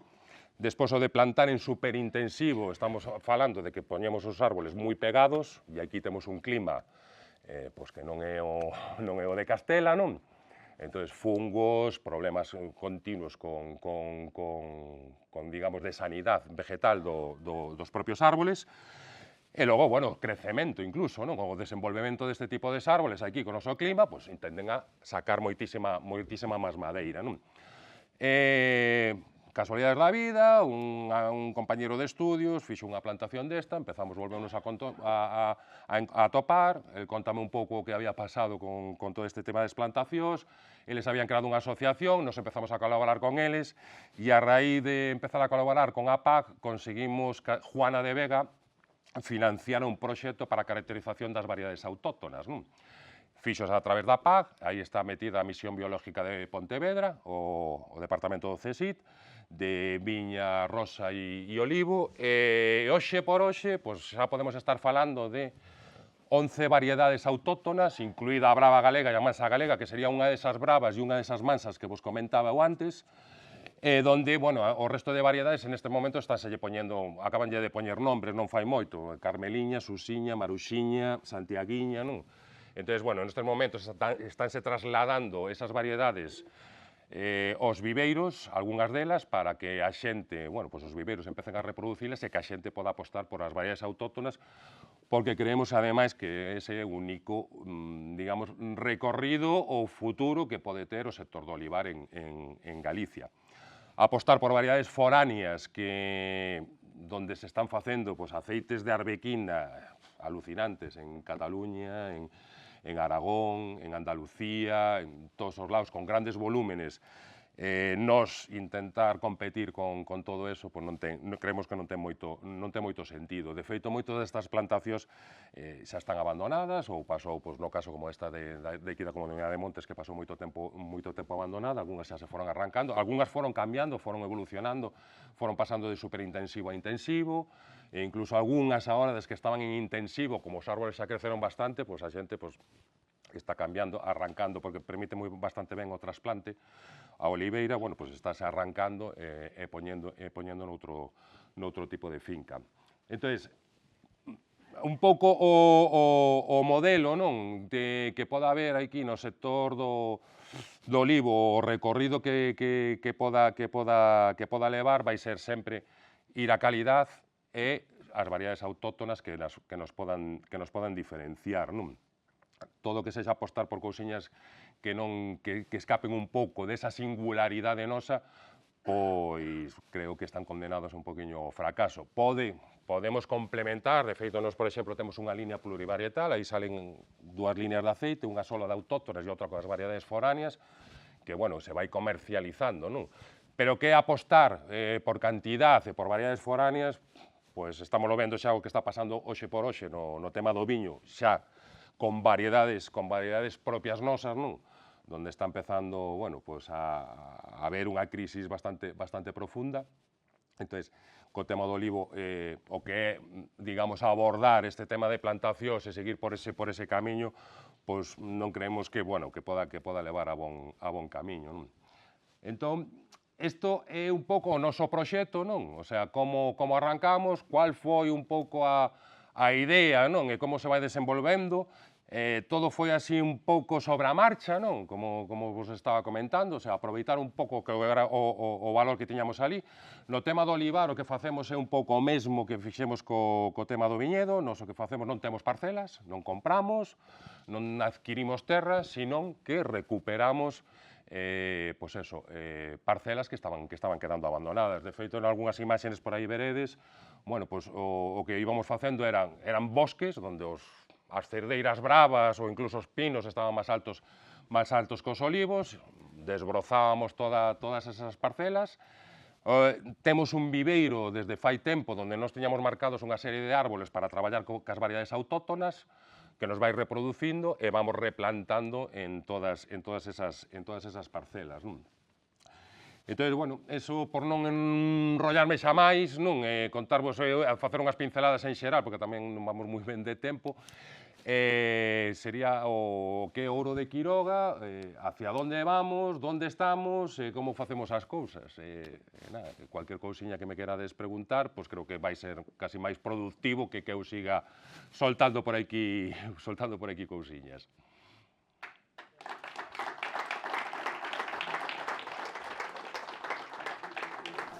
A ver, vamos por partes. Vamos recapitulando e vou ir ao esencial. Me dicías o de que a componente social, non? Se mal non o lembro, non? Bueno, máis ou menos, por que xurdiu a FIL, non? Esa era a primeira pregunta. A segunda cuestión que me gustaría comentarche, e corríxeme se me equivoco, era en relación a que hai determinadas especies que non xeneran valor no territorio. Era iso, non? A segunda, en relación ao eucalipto. Bueno, no, era sobre o modelo de combustible. Bueno, esa é a terceira. A terceira é sobre o modelo de combustible. Vale. Queres que quita a segunda? Se xeneran valor no territorio ou... Vale, eu fago as tres porque xurde a FIL. É correcto. Xa o dixen na miña exposición. A moratoria foi clave. É dicir, nos temos que partir da realidade que salimos socialmente, que era o que dicía antes, cando digo nos refiro á zona dos 40 concellos do interior de Lugo, é unha zona netamente gandeira, pero que, pois, a radiografía dos agricultores gandeiros que había aí é a que hai. Xa deixan de haber explotacións, entonces sigue quedando terras e sigue quedando xente que quere facer algo útil con esas terras, que lle xenere algo de beneficio. Era xente que tiña vacas de carne, vacas de leite. Se puidesen seguir ca gandeiría, seguirían ca gandeiría, sin dúbida, Pero te podo asegurar, porque é o sentimento mayoritario. O problema é que non hai alternativas. E ese é o triste. Quer dizer que só se están quedando determinadas alternativas. Que podemos discutir, e iso ven a segunda, se son as millores, son as peores. É que só hai unha alternativa. no mundo forestal, brevemente, despois que po debate non nos vai dar. Só hai unha, non hai outra. E che pode asegurar alguén que conoce ben, bueno, a economía forestal, ese sentido, porque nos éramos unha zona de piñeiro, de pino radiata, pero o pino radiata está sometido a unhas patoloxías enormes e, polo tanto, non é viable. E non é que só sea aí. Nos traballamos con ACI e con Basoa no País Vasco, en Navarra, temos proxectos ali con eles, e sabemos o que lle estuvo pasando cas bandas ao piñeiro, non? Entonces, deixa de ser unha alternativa. Bueno, podes facer experimentos con outros pinos americanos e ver o que pasa, pero non deixan de ser experimentos. Entonces, a quedar unha única alternativa, a xente ten dúas opcións. Ou colles a alternativa ou non fai nada. Ou non fai nada é o abandono. O abandono poderíamos ir a ver o que ocurriu xa e a demostración que temos de territorios abandonados que producen e que ocasionan. E iso ilvanarei no que a terceira parte que é a dos incendios, vale? Despois, agora falo simplemente da segunda componente, social, frente a esa alternativa que é o eucalipto, Eucalyptus globulus ou Eucalyptus nitens, de acordo?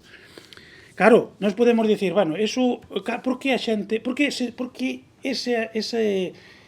especie ou ese modelo de cultivo ou de aproveitamento do territorio, para mí sigue sendo un modelo de cultivo triunfou? Bueno, principalmente por unha razón, por isto. Isto que temos todos no bolsillo. Isto. Hoxe en día un propietario forestal das zonas, da nosa zona, digo, da zona do interior, pero de cualquier zona de Galicia prácticamente, cun teléfono móvil xestiona as súas parcelas con destino a eucalipto. É dicir, chamando por teléfono ten quen yo desbroce, quen yo plante, quen yo guíe, quen yo despois yo compre, quen yo saque da parcela e volva a iniciar o ciclo. Iso é moi difícil nos sectores agrarios. Eu solo coñezo, de haberos estudiado todos, e temos amplia experiencia neso, o único sector productivo agrario que hai en Galicia que se pode xestionar completamente no territorio a través dun teléfono móvil é iso, porque na gandería intensiva, eso non tes, na agricultura intensiva eso non tes. De acordo? Entón, esa é unha das claves. Despois, eso ten componente social. Home, eu invítote a que vayas ao colexio de Castroverde e fales cos nenos que están ali a que se dedican seus pais. Pero actividade legal ou ilegal? Non, estou che falando dos nenos que están no colexio e seus pais traballan no sector da madeira. Pero a miña pregunta é por outro lado, porque están falando unha actividade ilegal. Pero por que ilegal? Plantar terrenos agrícolas, convertilos transformalos en uso forestal é ilegal, desde hai moitísimos anos. Pero non estou falando deso, estou falando do sector productivo. De propietarios da zona de Lugo que se dedicaban á gandeiría, que tiñan terrenos agrícolas explotados para a gandeiría e buscaron outro uso para enchelo de eucaliptos. E eu, coa lei de montes, e con, bueno, isto xa existe de moitísimos anos. Desde 2012. Desde 2012. Anteriormente. Pero eso levaríamos a outro debate. Estás facendo un cambio de uso dun terreno que non se pode facer. A ver, eso levaríamos a outro debate, vale? Moito máis amplio. Non é lícita, iso non é legal. Xa partindo de esa base. A ver, non todo o terreno de eucalipto é ilegal, tampouco é así. Tampouco a gran maioría desas zonas.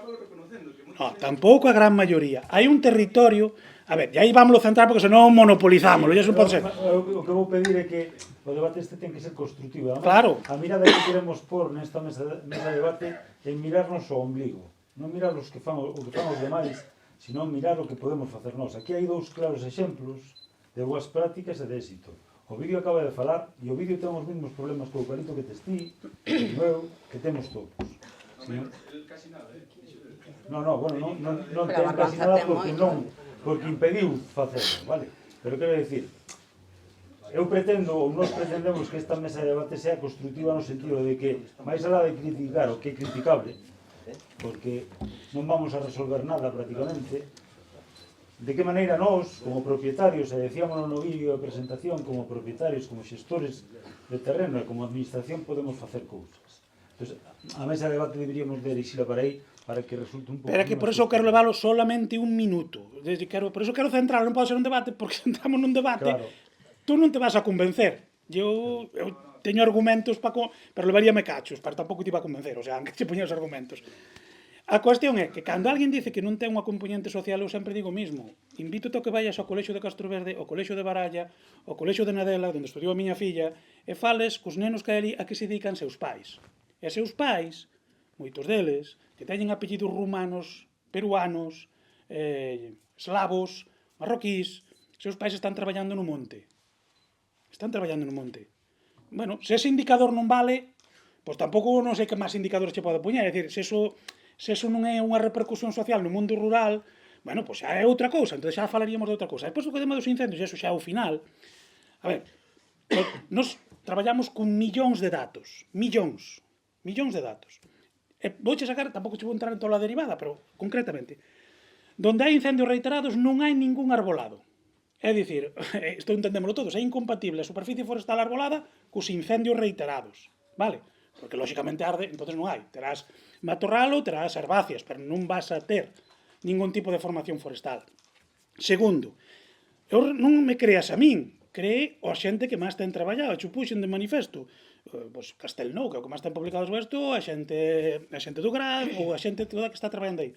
Non hai ningunha asociación entre unha especie forestal e a causalidade de incendios. Mas ben todo o contrario, é dicir, se vamos a levar a Galicia, as zonas donde menos incendio, donde menos arde, é donde maior porcentaxe de superficie hai do xénero eucaliptus.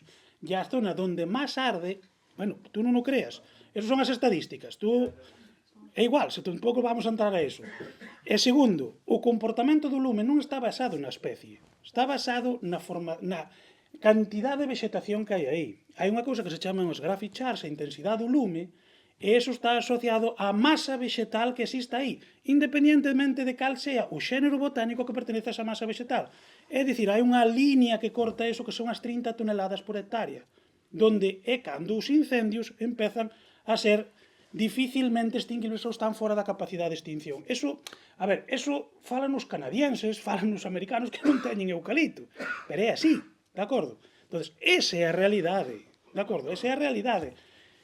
Cal é a cuestión? Reducir vegetación, vale? Reducamos vegetación. Sobre todo, reducamos vegetación nos estratos inferiores que é onde tes o lume cando se comporta polo suelo. Fora deso, bueno, pois non che podo dicir máis nada, porque senón monopolizamos o debate e non levaría nada. E repito, nós neste aquí, ya, permítesme que chame de nós o que queremos é xenerar alternativas. Alternativas. O vídeo non o dixo, pero o tema da resina fomos nós, o grupo de investigación ProEPLA no proxecto CARES, os que estivemos traballando en Baroña coa resina. Aquí, os modelos técnico-económicos que propoñíamos tamén xurdían un pouco da nosa iniciativa. Nós o que queremos é levarlle, xa sea a parte positiva, alternativas ao rural, que non haxa ninguna, que é o que ocorre moito no territorio, nada máis co lume, e iso me preocupa moito, e que o lume se convirta en fonte de diñeiro, ou que só haxa unha, que é o que ocorre noutra parte moi importante de Galicia, onde só hai unha, e é un xénero botánico, de acordo? Con 2 especies, 3, 4, 5. Esa é a desgracia do país. De acordo? E nada. Sí. Bueno, perfecto, pois vamos a intentar reconducir a mesa e vela desde ese punto de vista máis constructivo e positivo, e eu creo que estabas dando un pouco resposta á primeira pregunta que vos quería plantear eu, a parte positiva que lle vedes a mesturando, porque, bueno, na miña intervención presentei os 3 territorios que están aquí, bueno, non son todos os territorios, hai un interés común, que é ese bosque mixto atlántico, pero son 3 territorios diferentes. Nós podémonos asemellar, sobre todo a zona do condado, a esa parte máis urbana. A Limia é outro territorio totalmente distinto, onde os incendios fan moita mella, e Camín Real da Mesa, Somiedo, pois, un territorio con reserva da biosfera, parque natural, pero onde a poboación prácticamente non hai, son realidades totalmente distintas. Entón, Marei empezou a dar resposta á primeira pregunta que quería facer vos eu, que aprendizaxe quitastes deste proxecto de Misturando? Marei respondeu, Dolfo, Eva... Deixame a min que estou na casa, non? Claro. A ver, cando, como ben decides, o territorio que nos xestionamos, que son 25 concellos da provincia de Ourense, pois non teñen nada que ver co entorno de Condado Paradanta, ou si, nunha parte moi pequeniña, pero ten unha realidade. Ourense, se vos fixabades no mapa, era todo verde, non? Porque prácticamente a masa de bosque mixto atlántico así brotando de maneira fantástica, pois é en Ourense, polas circunstancias climáticas, despoboamento, abandono da actividade agraria, que decir, ali, se hai unha provincia abandonada, é a de Ourense, non?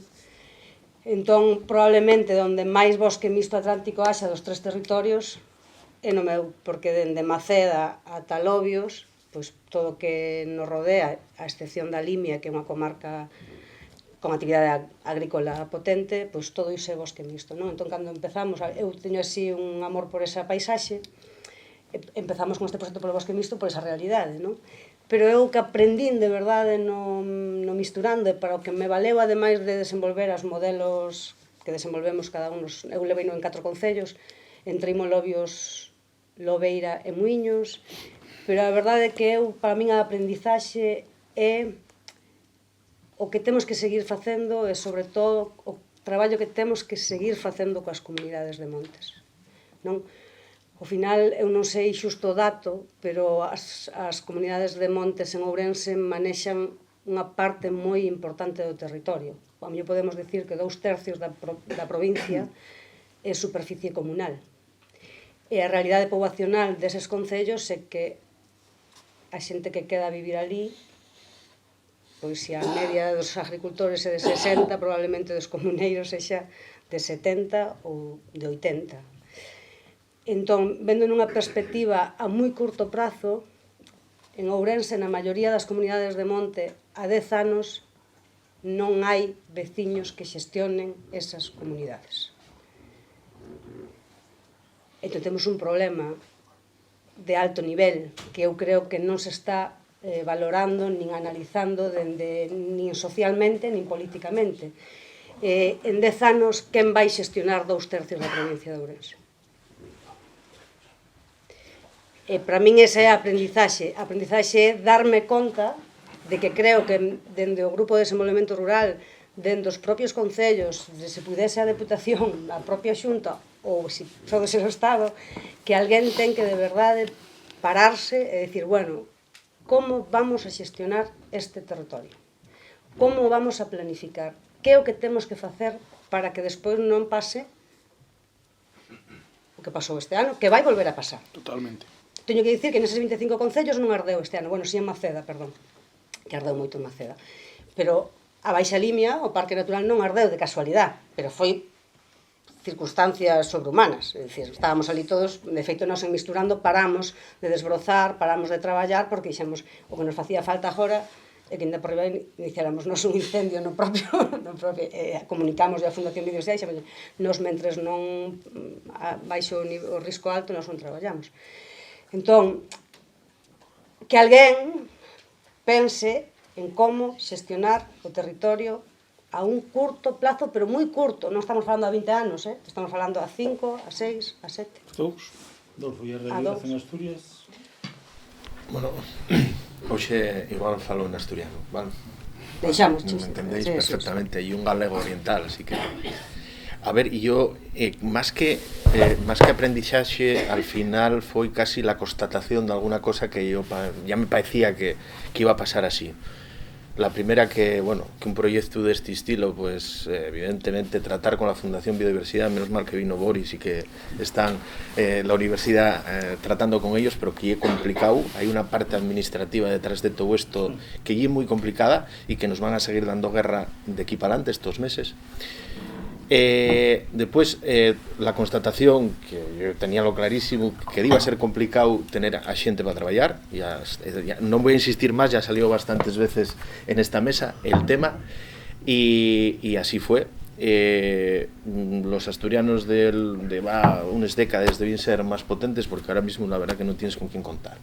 O sea, en parte la empresa que estuvo haciendo los trabajos contó con una empresa formada por xente que son del Atlas, bereberes, marroquíes, que incluso se plantaban dende Lugo al centro de Asturias 3 horas, o sea, esa xente lle para ponellos, vamos, o sea, vamos. Y después, claro, velos traballar en monte con aquellos motosierres que volaven, o sea, una xente con mucha formación que estuvo trabajando en el su territorio en el monte y que traballa pues cortando madera per Fonsagrada y por ahí, y anduvieron haciendo un trabajo impresionante, ¿no? Eso foi tamén la constatación de que por mucho que formáremos a xente para traballar, isto non é un traballo fácil. Andar con unha motosierra é un traballo peligroso e hai que estar de ello. Entón, claro, e era moi complicado. De hecho, cuando estuvimos facendo xornais con talleres de empleo e tal e cual, ya veis que, disculpaime se hai alguén dun taller de empleo, pero non hai con quen contar. O sea, é dicir, esa é a realidad triste. E, bueno, e para encima dáse tamén la paradoxa que para encima nesos talleres de empleo, que casi todos los que coincidimos y eran talleres de tipo forestal, resulta que no pasen de facer algo con la motodesbrozadora. Es decir, la motosierra, por lo visto, y un nivel 2, no sé qué historia, me contaron, y entonces no podían andar con la motosierra. Con lo cual, de ahí tienes poco de quién tirar, ¿no? De todas maneras, yo creo que, comentábamos, lo creo ayer, que yo creo que en esa perspectiva el cambio va a tener que venir porque tengamos xente, como lo que tú comentabas en Austria, que al final sepa traballar en algo que va a tener valor añadido, que esté orgulloso de facelo, esa parte, digamos, ahí emocional, yo creo que é clave. Yo siempre lo digo, como esa rapaza que llega que fai, sí, que la sigo en redes sociales y a cada poco pues está, ¿no? Está tal, con un tema impresionante, ¿no? Y entonces yo creo que hay un poco el futuro que nos queda por delante, por suerte, porque yo tengo muy claro que la xente que viene de fuera con otras necesidades, al fin y al cabo, cuando esas situaciones se resuelven en los propios países, pues busquen la manera de volver. Y a nosotros pasónos, yo vilo ya desde Guaje, cuando venían a trabajar a les mines, pues xente de polacos, xente rumanos, hubo mucha xente trabajaban como fieres, pero esos ya no están por ahí, ya volvieron, ¿no? a sus casas, ya esta xente no está ahí para trabajar. Y claro, evidentemente las condiciones vitales, por suerte, mejoren aquí, mejoren en sus países y es normal. Entonces, el trabajar en el monte é un traballo duro, complicado. O lo facemos mecanizado e tiene valor añadido e se paga e sacamos valor, o si no, non hai recorrido por esa vía. É dicir, non lle solución que unos rapazos del Atlas vienen a traballar e a sacarnos los castañes del fuego allí, ¿no? Y después, la otra cosa que ya la más prestosa que veo del proyecto Misturando, y por lo menos la experiencia que tuvimos allí, y es que hicimos una intervención en un monte, en un falleu, en una reserva de la biosfera, parque natural, zona de uso restringido, tal y cual, y cortamos más de 1000 falles y no pasó nada. Porque digamos, si veis un titular que es de principio de los años 90 sobre un monte en el que no intervinimos, pero ya era Teberga, digamos que la presión, digamos, social de en aquel momento de una determinada organización ambiental paralizaron la gestión forestal de una zona que 20 y pico o 30 años después volvemos a hacerlo, no pasa nada, y era todo un titular en el que en el Monte el Grande van a cortar 1000 falles. Pues tenemos una mala noticia, pues nosotros cortamos 1000, más de 1000, no pasó nada, salió madera, la xente, los vecinos y estos dos concellos, en concreto Teberga y Quirós, encantados de que está esa madera disponible ahí para valorizarlo directamente ya a los vecinos, pero que además va a haber, yo creo que el proyecto Misturando empieza ahora, para mí, ¿no? Hicimos las intervenciones y ahora ya podemos ver qué es lo que queríamos mostrar. Mira, ven acá y esto ya es lo que pretendemos hacer, ¿no? Para que lo puedas aprender y reproducir en el tu concello o en el tu monte particular. Y esto fais así, de esta manera, ¿no? Y va a haber seguramente una segunda parte que tenga que ver ya con aquellos son montes, claro, donde trabajamos son montes públicos, de utilidad pública, y claro, tiene, digamos, otra casuística diferente a la hora de poder movilizar esos aprovechamientos, ¿no? Que va a ser pues aprovechando la ley de contratos del sector público a través de una figura que lleve los contratos de concesión de servicios y que van a, digamos, sobrepasar el modelo que hay ahora mismo, que ya era, bueno, una ley de bases de régimen local que permitía, como tenéis aquí para cualquier otro bien público, de enajenar bienes públicos de esta manera. Creemos que puede hacerse de esta manera y los alcaldes de esta zona están muy enfocados en ello. Entonces, bueno, el resultado ya es muy positivo para mí. Outro día no GDR organizamos unha mesa sectorial. Bueno, os GDRs están organizados estructuralmente por mesas sectoriais, temos unha que é forestal, e convocamos a comunidades de montes daqui do territorio. Bueno, foi medianamente participativa, e moitas das comunidades de montes que foron ali foron porque teñen interés en facer cousas, senón non estarían ali. Pero veíanse cun problema, veíanse algo que creo que no vosso discurso aparece, que o veciño, a veciña, non ten ese sentimento de orgullo, de pertenza á comunidade, a ser comuneros. Entonces, decían, o comunero, que lle damos ao comunero se non lle dá valor ao monte, non? Entonces, a raíz do que decía Eva, que eu tamén estou moi de acordo, que as comunidades de monte deberían ser actores fundamentales, por lo menos nos nosos territorios, están preparadas para poder serlo? A ver, No meu territorio, a maioría non. Pero xa describín tamén a realidade social dese territorio. E ante iso, que facemos? E ante iso, eu non sei, non? Pero sei que temos que pensar e deseñar novos modelos de xestión e outras formas de xestionar. Eu sei que se estuvera aquí alguén da Organización Galega de Comunidades de Montes me cortaría o jañoto, non? Con todo o amor e cariño que teña a xente, pero unha cousa é as comunidades de montes probablemente no entorno de Vigo, non? Donde o dinamismo social, e cando falamos de que no medio rural non hai xente para traballar no monte, pero que no meu territorio non hai xente. Non é que non haxe xente para ser desbrozador, é que non hai xente, ti tes dificultades para toparte un enxeñeiro forestal que che faga un traballo, ou un enxeñeiro agrícola, ou tes problemas para topar un fontanero, pero por qué? Porque ali non queda casi ninguén a vivir. E hai xente que está vivindo, sobre todo na Baixa Limia, que é a zona máis complexa do meu territorio, porque a Limia ten actividade, ten pataca e ten coren, e ali hai diñeiro, por moito que se queixe, pero aí manejan diñeiro. Está Allariz, que como dinamismo, como turismo e comercio, manexa tamén a realidade, está moi cerca de San Cibrao das Viñas, que dicir, pero a Baixa Limia ten unha situación crítica dentro a nivel galego, non coñezo toda Galicia nin todos os detalles, pero a Limia ten unha situación moi crítica e nadie está mirando para Baixa Limia, nadie está mirando para Baixa Limia. E a realidade social é moi complexa, cunha situación moi preocupante. Entón, se a poboación non é capaz de xestionar porque nin ten coñecementos, nin ten idade para facelo, nin podes pedir a un señor 85 anos que se presente un proxecto da Fundación Biodiversidade ou a donde sea, pois habrá que pensar e deseñar modelos novos. Ven coa creación de empresas, ven con un servizo público de atención á comunidade de montes. Alguén terá que pararse e dicir como facemos. E ao mellor non hai un único modelo, habrá varios modelos, en cada zona habrá que aplicar un modelo distinto, pero habrá que empezar a poñelos en marcha e empezar a probar cal é o modelo que temos que implementar, porque se non empezamos, es que non é que vayamos tarde, xa vamos, non sei, xa vamos fora de órbita, pero de alguna maneira, por iso eu estou de acordo con Dolfo, de que misturando empeza aquí, realmente, non? Isto foi como empezar a meternos no mundillo e dicir, joder, cantas cousas podemos facer, non? E nos o que intentamos ir misturando é sempre que houbera unha comunidade de montes un pouco activa detrás que asegurara, porque que sentido ten recuperar 45 hectáreas de sobreiras se dentro non hai nadie que despois se comprometa a xestionar iso? Pois a comunidade de montes de Río Caldo, que ten ali unha xunta directiva activa e xente formada, sei que o vai a facer. Pois en Entrimo igual, en Muiños hai unha gandeira detrás que se compromete a meter as vacas debaixo do rebolo e a mantemento do pasteiro. En Sampaio, pois está Maradona, que é un todoterreno, que agora acaba de levar un premio pola seu mel, que está coas colmeas, que é un apasionado daquela zona e que sei que vai a manter os outros en funcionamento. Pero son comunidades de montes activas, pero a maioría delas non, e non lle podemos pedir a esa xente que o faga.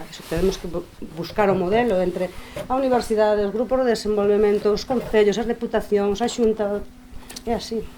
María, que queres que che fale? Como propietario individual, como presidente dunha comunidade de montes, como investigador. A ver, como presidente dunha comunidade de montes, da miña comunidade de montes, como vídeo, compartimos aí cargo, nobleza e así, sabemos o que é iso. É dicir, eu non topo relevo. Eu acabo o mandato en abril. Levo un ano buscando relevo para min. Diche quedan 15 anos, María. Xa mo dixeron. Xa te dixo, non son de Castro. Xa mo dixeron. Ese é o problema. É dicir, e non estamos nun sitio todavía activo, todavía dinámico, con xente con formación universitaria, que, además, eu teño a sorte de que na miña parroquia hai doctores e enxeñeiros con callos nas mans. Doctores e enxeñeiros con callos nas mans, además dos meus, pero hai uns cuantos, que eso sí que atopalos é difícil. Entonces, con todo iso é moi difícil. A burocracia é moita, as dificultades son moitas, o envellecemento é moito, a parálisis é moita, a deixación é moita. Entón, ese é o que temos que facer. É dicir, e temos que facelo e tamén ser realistas no que vamos a conseguir. O sea, porque eso é outro dos temas. É dicir, vamos a conseguir pequenos exemplos, porque a situación de decadencia é tal que o único que pode salvar determinadas zonas é pensar que en algún momento esas pequenas zonas, esas pequenas luciérnagas aí abertas poden servir para que o outro recupere. O futuro onde está? Eu creo que o futuro, falábamos un día tamén inaugurando, que me tocou dar unha charla nun congreso, un pouco no que dice Dolfo, o futuro está na emigración, na que se foi na que se foi e na que está chegando. É dicir, na que se foi porque todavía ten o apego emocional. Eu aí botaba man daqueles que seus pais fixeron esas terras e que agora ao mellor volven ao territorio, pois como temos aquí un exemplo, un compañeiro que falou ali, de Ribeira, é dicir, claro, que volva ao territorio e diga, mira, o mundo, pois sí, me ofreceu moitas cousas, pero a mí o que me emociona, o que me fai feliz, porque eu tamén o dicía naquela charla, digo, eu na universidade, sí, vale, escribo artículos, bueno, satisfacción, pero a mí o que me fai feliz é pisar as miñas fincas. A mí o que me fai feliz é facer un rego en Lama Santa. De acordo? Entón temos que recuperar eso. Eso é o que te pode facer feliz para a xente que todavía ten ese compromiso emocional. E despois, a hora de traballar e de poñer esperanza de vida, é fixar población emigrante que se queda a vivir ali. Que se queda a vivir ali. Porque, además, a ventaxa que teñen os montes veciñais de Mancomún é que tú tes o acceso ao territorio directamente por residir. E volvo ao exemplo que puña antes. Alguén vai pagar, non digo que todos, 3.000 euros por metro cuadrado por beber en Lugo. Ostra, se vai a unha parroquia que ten monte veciñal, se vai a unha casa cun coste moito menor, encima ten a oportunidade de explotar territorio para ovellas, para cabras, para vacas. Os do Atlas, non estamos aí con proxectos, son os pastores. É dicir, aí está o futuro dos pastores. A xente leva na sangre pastorear rebaños, que non é algo que non xa perdemos hai moito tempo. Entón, eu aí sí que creo que é o futuro, volver a traer esa xente con modelos de vida. Oye, despois cada un que lle reza o Dios que queira ou que teña a cultura que queira, pero con un modelo de vida ali, eu creo que esa é a esperanza que queda en determinados sitios, pero peso hai que darlle alternativas económicas, Eu confío máis neses novos emigrantes que cheguen ao territorio a facer modelo de vida basada no territorio, que permítase má expresión, nos neorurales, que a min os neorurales me dan moito medo, porque despois les canta el gallo, les huele el purín, y me molestan los arbolitos aquellos que no eran los de la estampa. Y yo compré esta casa, me la hice aquí como quise, y ahora, joder, es que me han puesto allí aquello que... Voy a denunciarlo al concello. Eu solo como reflexión así que por decir unha chorrada, Se nos pensamos, por exemplo, nos nosos concellos e no personal que teñen os concellos, todos teñen, se non en plantilla ou polo menos algún día a semana ou cada 15 días a un aparejador ou a un arquitecto, non? Vos coñecedes algún concello que teña algún enxeñeiro de montes? Eu sei. Non me vale? Pero cantos concellos teñen ese personal de servicio, non? Para asesorarse, para acompañalos, para botarlle unha man. Non hai xente. Non hai nada. Oye, podedes opinar, aquí a mesa é aberta.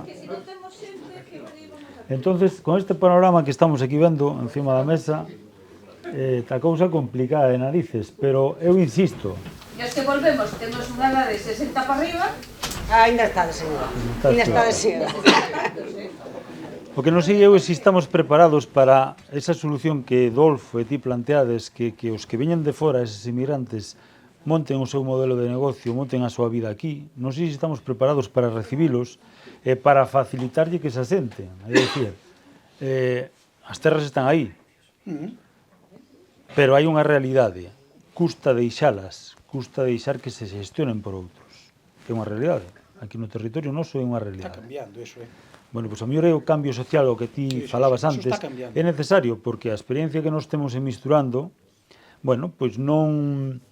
Tamén demostra iso, demostra que hai dificultad para que a xente, os propietarios dos terrenos, vexan unha oportunidade en que alguén invista nese territorio e que veña unha terceira persoa a traballar. Nós temos un proxecto no GDR, bueno, temos un proxecto. Estamos pensando nun proxecto no GDR que crear un espacio tesagrario. Vale, crear unhas infraestructuras físicas no territorio que sirvan para que terceiros veñan e poidan pôr en marcha ou testear o seu módulo de negocio sin necesidade de invertir. Porque se se queda alguén meter na olivicultura, ten que gastar unha burrada de cartos sin saber se lle vai ir ben ou non. Bueno, pois aí hai un olivar agora. Se hai algún olivicultor ou olivicultora que este interesado, nos pretendemos que eso funcione desa maneira. E eu aí vexo certa dificultad para entender esa necesidade que vos tedes claramente diagnosticada. Non estamos preparados para permitir que outros veñan a explotar as nosas terras Porque o primeiro que decimos é, a ver se vai facer rico a conta nosa. Non, eu non creo, eu creo que eso... Só temos, aquí, por exemplo, un dos detalles que nos pasa, como presidente de Morgantes, a mí a veces me ven a preguntar por terrenos, eu sou decir, cantas fincas hai aí a monte que nadie as cultiva porque non se teden, o que estaba falando agora lá. Pois a xente ten medo que se eu te deixo o terreno se me quede con ele. O terreno vai estar aí, estea ben cuidado ou mal cuidado, porque ao revés, ainda se están desfacendo máis e cada vez vai máis, cada vez hai máis monte. Pero ti queres preguntar a xente, mira, por que non alquilas isto? Que va? Xa non digamos xente que veña de fora, xente que sea daqui. Porque lle unha persona que veña a Marroquí que diga, mira, eu collo estes terrenos e mo deixan ustedes traballar, que eu podo estar. De todos os xeitos, eu creo que tamén hai que pôr o servicio da xente personal a traballar e que axude a moitas resolucións de conflito. Por exemplo, nós temos unha iniciativa que se chama A Terra, que intentamos poñer en contacto a demandantes e ofertantes de terra.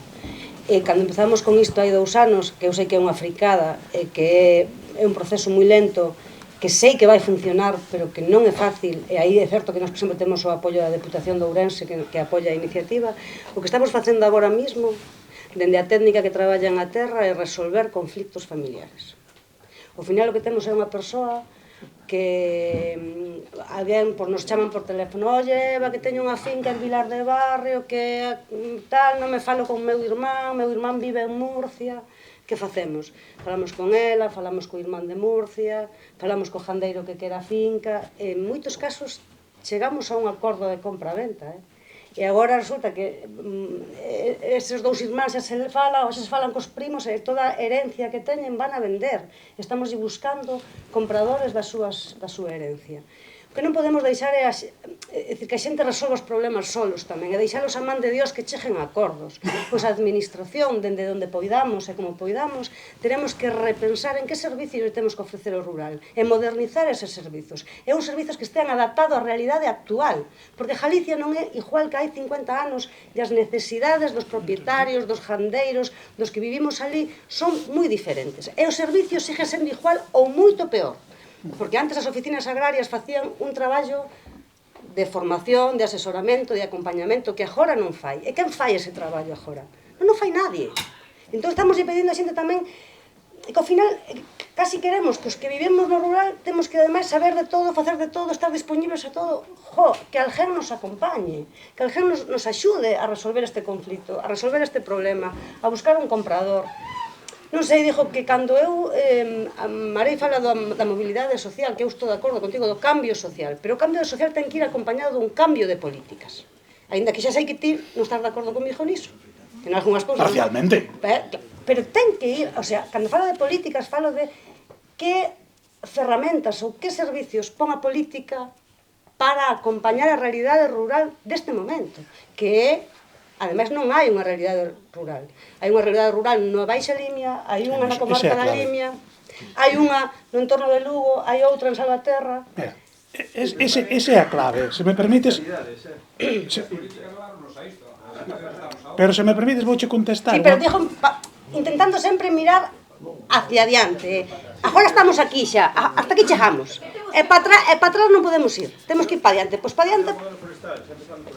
Hai distintas mentalidades, A ver, vamos a contesto xa a túa pregunta e digo que hai moitas Galicias e moi diferentes. Esta non ten nada que ver con outras nas que nos máis traballamos. Eu invito-vos a que revisedes as 2 revistas que hai do mundo galego, que además son abertas, unha que é Campo Galego e outra é Vaca Pinta, de acordo? E fixadevos, fan entrevistas ás explotacións, os titulares das explotacións, todos os días, 2 veces por semana, máis ou menos, tedes unha explotación que está revisada aí. Fixadevos a cantidade de terras propias en aluguer que teñen. E fixadevos o porcentaxe. Maioritariamente teñen moitas máis en aluguer que a propias. Claro, é dicir, eles teñen 30 hectáreas propias, 70 en aluguer. 40 hectáreas propias, 100 en aluguer. Vale. Eu tamén vos invito a que vayades e conozcades outras zonas como Santa Comba, Dumbría, Mazaricos, Pastoriza, Meira, a nosa zona. Que vayades a Marco de Álvare, que eu sempre poño Marco de Álvare como exemplo, porque é moi paradigmático, porque vai a carretera por medio, que vixeades Torneiros, moi paradigmático. É dicir, hai 15 anos, están as fotos, as evidencias, Torneiros, Marco de Álvare, tú ibas e vías eucaliptos ao lado, foron das primeiras zonas, sobre todo Marco de Álvare, que eran a zona onde vías eucaliptos. Hoxe non hai un solo eucalipto. Hoxe o que ves é pastiza, o sea, prados e millo. Vale. Moitos dos socios que temos aquí, nesta asociación que se montaron, que alguén acusaba aí para eucalipto. Moitos deles che comentan, non, eu as fincas de prado teño a 500 euros hectárea, 500, 600, 700 euros hectárea, que é o que se pagan nesas zonas polo alquiler dunha finca pa millo, lógicamente, porque hai un sector, que é o sector do leite, que demanda eso ou quere. Hasta un límite tamén, hasta un límite. Claro, pero é que iso aí hai alternativas, hai diferentes alternativas.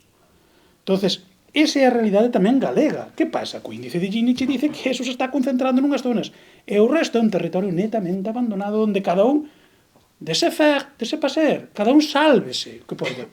E aí onde discrepo con Eva, é dicir, discrepo porque se non hai naide que queira coller as terras, nin queira facer o seu modo de vida, podes poñer o instrumento que queiras. O que tens que dar alternativas, existir esas alternativas. E iso depende do mercado.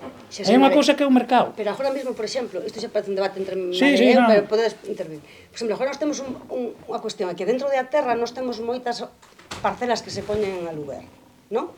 Que foron terreos de produción. Pero agora están en bosque mixto atlántico, non? Entón, se alguén está interesado por esa parcela, canto custa por esa parcela en produción agrícola? E por que ten que cambiar esa parcela a produción agrícola? Eu acabo de presentar unha iniciativa que se chama Cota do Carballo. Sí, pero a ver, nos Carballo temos. Pois xa está. Nos estamos coa cota de Carballo. Vale. Que podemos facer con estas cavadas todas, que cada un ten unhas parceliñas enanas, e iso se todo un... Pero esa é a realidade do país. É peor que iso. No, o problema... Ni las puedes limpiar, ni las puedes mantener. ¿Qué haces con todo eso? Entonces, si es el bosque, y más bosque todo revuelto, porque hay carballos, hay eucaliptos, y hay de todo mezclado.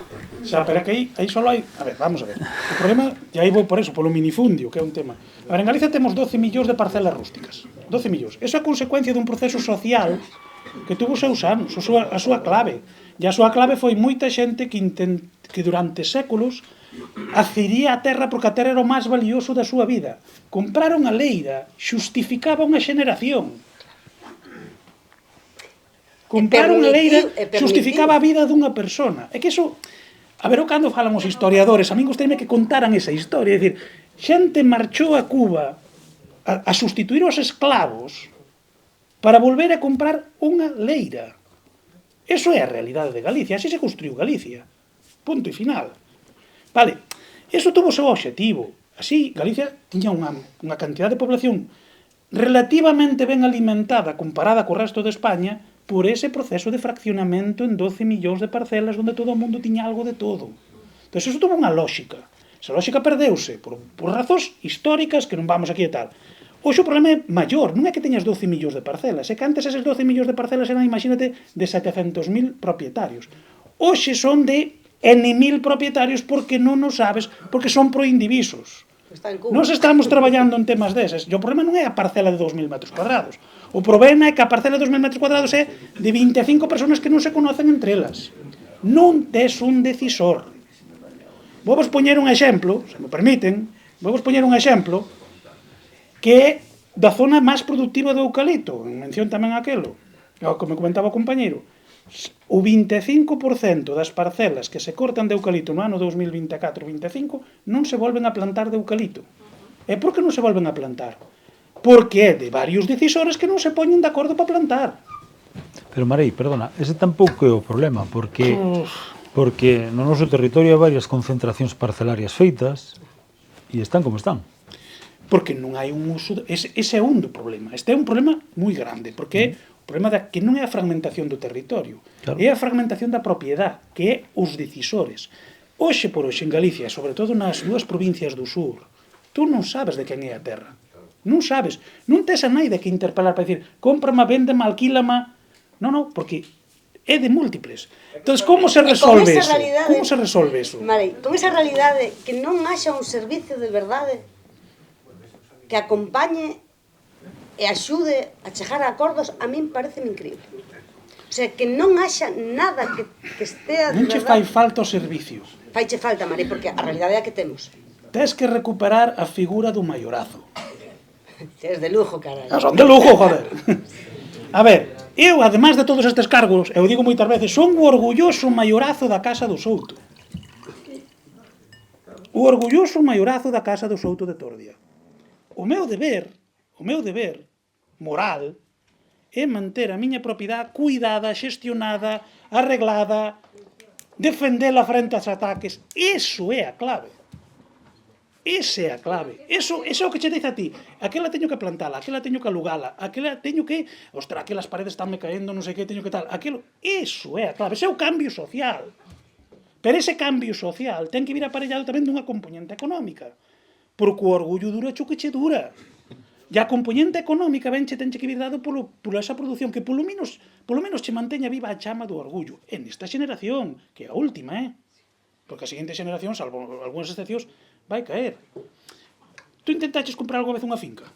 Eu compro fincas, este ano non comprei. Mierda, teño que comprar, o ano pasado comprei varias. Claro.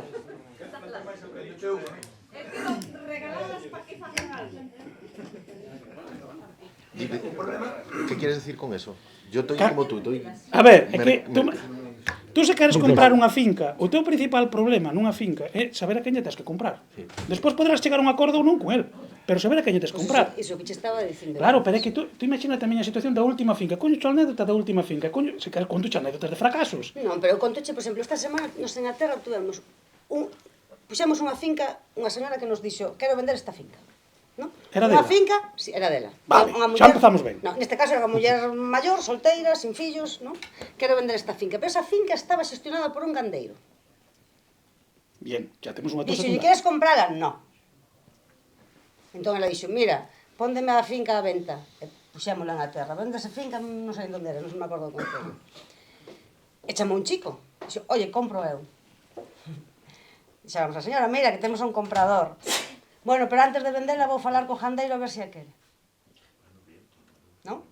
Chamou o jandeiro comproulla. Claro. Pero vos mirade como somos. É que é así. Ela ofreceulle ao señor, o jandeiro, dixolle que non. Entón puxo en marcha unha maquinaria. Bueno, pero o guai é que esa finca está vendida. Non? Esa finca está vendida. É así, necesitas ao final alguén que te axude, que te acompañe, que te... É un proceso brutal de esforzo que evidentemente unha administración, un administrativo, non sei o vosso caso, que é o mellor algo máis que o administrativo, non che fai. É un proceso de negociación. A min a última me levou 2 anos. 2 anos, idas e vidas. Claro, tens que estar interesado. O sea, eso non podes sistematizalo. Por qué? Era unha finca que era de 2, depois pasou a ser de 8, 4 non conocía nin onde estaba a finca, nin o concello, nin nada, vivían en Madrid e tal e cual. Claro, pero esas persoas se non dan, tiñan menos dun 5%, pero se non están de acordo, se vai todo ao garete. Eu emitín cheques e historias destas para 9 personas que viñeron a recollelas de xena notaría en Madrid, non sei que canto. Vale, ao final teño unha finca, alguén dirá, estás todo loco a dedicarte a todo eso para eso. Vale, bien, pero esa é a realidade. Cambiar eso é moi difícil. Sí, poñelo, non, vámoslo deixar en abandono. É que se non acollo eu que lindaba con as miñas, e digo ya aquel, está de Pino, Pinaster e Carballeira. A finca Pino, Pinaster e Carballeira. Cuidado, Pino, Pinaster e Carballeira, porque son das poucas persoas, seguramente, tamén o comento, das poucas persoas que compra carballeiras para mantelas en carballeiras. Pero é que desa asociación que tú dices, que montamos ali, en conxunto, porque xa temos a estadística de que hai centos e centos de carballeiras, de hectáreas de carballeiras. Vale? No, terrenos de carballeiras. Pero bueno, ese é outro debate que se queres temos despois. Pero quero dicir que ese é o proceso, eso é moi difícil de sistematizar nunha administración. Bueno, que máis que? Vexo 3 puntos fundamentales. No primeiro, temos unha política forestal caduca. O segundo, unha falta de ordenación total no territorio. O segundo é o máis importante. O terceiro, falaba de asesoramento. Temos un mal asesoramento. Non hai, non existe. Por exemplo, aquí, recurres a Asociación Forestal de Galicia e non vais aí, porque son mercaderes do territorio. Entón, eu xa por esa parte. Logo, facía referencia a unha cousa, non é o mesmo escenario en Lugo, os usades pois unítens que non ten regeneración, estas cousas que non é como aquí, e nós aquí temos como unha especie dunha microzona ou micro... Aquí a regeneración que hai do eucalipto, o abandono, os incendios, está provocando concellos como das Neves, e así é un desastre, como está eso. Poño, por exemplo, ese porque o temos aquí cerca, por motivo da regeneración, da falta de xestión, do abandono. Entonces, eu creo que esas cousas son os puntais fundamentales que habría que corregir e empezar por aí. E despois, pois xa, o que dicías tú antes, de agrupar terrenos, pero eu esa lei xa escutei 50 veces, pero que uso se lle vai a dar? Porque tú dices, non conocemos propietarios, temos que xuntar, porque temos... Pero para que? Para logo meter a man a ence, plantar eucaliptos tamén aí? Porque ao final non me das tampouco que se pretende facer neses terrenos. Están ahora tratando de recuperar, de facer as agrupacións de agrupacións forestais particulares, non? Pois o mismo, pasas as charlas e non terminen de dicir que é o que vamos a facer aí, porque ao final, se queres facer un terreno protector, non van enfocando hacia esa dirección, porque no momento que tú preguntas se vais nesa dirección de facer unha zona de posta en valor ou de protectora, non o definen por aí. Definen para agruparse, para eliminar barreiras, para que todo sea máis fácil de mecanizar, para que sean máis hectáreas xuntas, para poder, sempre falando a nivel productivo, nunca a nivel protector, prácticamente. É a miña opinión. Bueno, moi brevemente. Sí. Cada parroquia terá o seu modelo. Cada parroquia terá o seu modelo. Cada propietario, eu puxenche o exemplo de Lockwood, cada parcela, tens que tomar parcela a parcela, propietario, parroquia, parroquia. Non hai modelos que funcionen para todos os lados. Eu podo poñer exemplos de zonas onde funcionou, pero a mellor as oliveiras funcionan no outro lado. Ou cousas que non estamos vendo agora e que poden a funcionar. A ver, nós en Monforte, estamos ali no regadío de Monforte, tratando de, que é unha zona privilexiada, encima con regadío, con auga, bueno, con un encoro ali que lles permite regar, pero que nos falla ali que a población é que non quere. Entonces, que máis queres que lle fagas? A ver, se nos poñemos en marcha aquel regadío, se non nos, se se pon en marcha aquel regadío, van vir xente de fora a producir masivamente, porque se dan as condicións, sobre todo, de auga, de suelo, de infraestructuras e tal. Pero os propietarios que están neste momento, en gran medida por cuestións históricas sociais, non queren facelo, non saben de quen son as fincas, non lles interesa o máis mínimo aquilo está bloqueado pola propiedade. E dá igual o que lle ofrezcas. Evidentemente, todo o que lle ofrezcas ten que haber un mercado detrás, porque senón non é sostible. Os oliveiras, os eucaliptos, o pino, as vacas pintas, as vacas de carne, ten que haber un mercado detrás. Pero ten que tamén partir da xente. Se a xente non ten ese compromiso social de dicir, eu quero deixar as miñas fincas millor que para que mas deixaron a min, non hai nada que facer. Eu poño tamén esta frase que para min foi lapidaria. Eu tuve unha sorte de dirixir unha tesis en Cataluña con Gloria Domínguez e había unha frase dun pallés que para min é o exemplo da sostenibilidade. Un pallés ali, un tipo dixo, en primeiro lugar, cando falábamos destas cousas, a propiedade, a terra non se vende.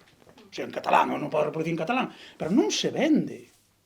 Primeiro, teño que deixarlle aos meus fillos mellor que me deixaron a min os avós e os pais. Esa era a clave. El hereu, non? El hereu, porque era o hereu, era o maiorazo.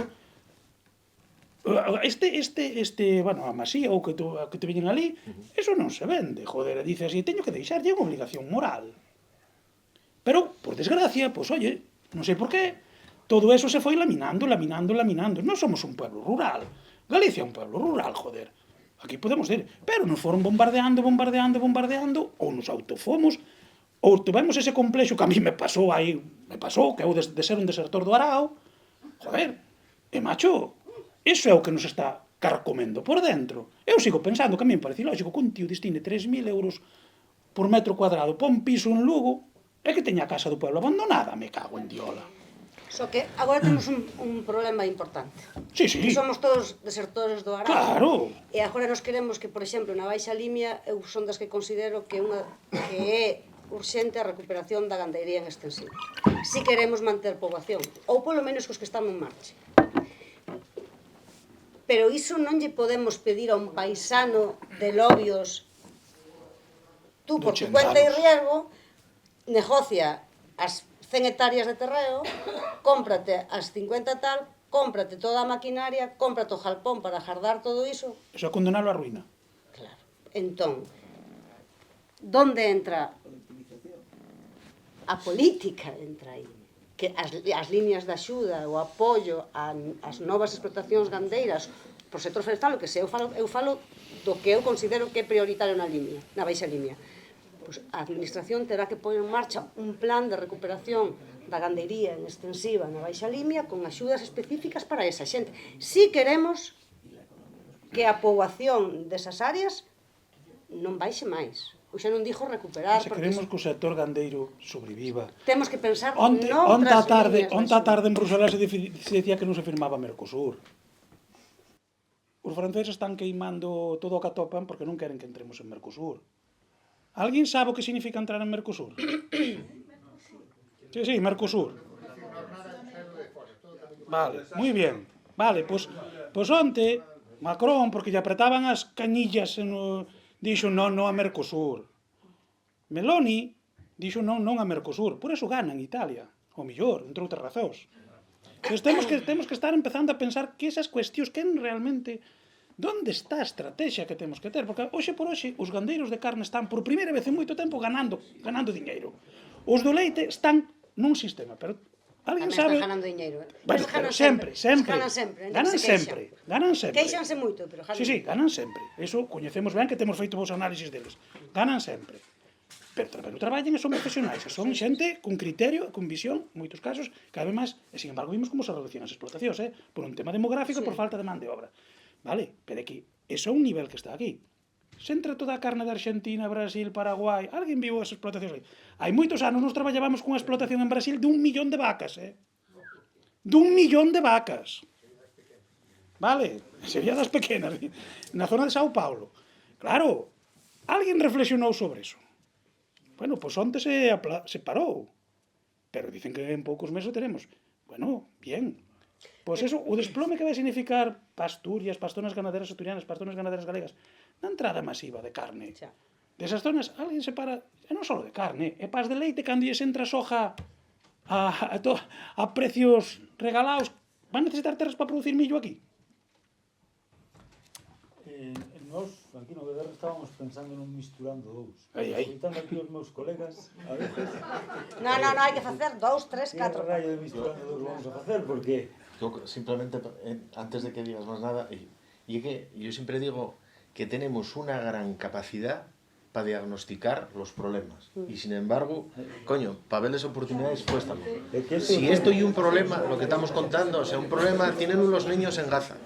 Eso sí que tiene un problema, pero que sea un problema localito, bueno, yo este tema, y que para encima yo por una cuestión de que me encanta la ecología forestal y tal igual, pero yo no voy a entrar en No entres. Pero es que este tema ya es recurrente siempre. Entonces, en el caso asturiano, y es decir, tenemos 60.000 hectáreas de eucalipto.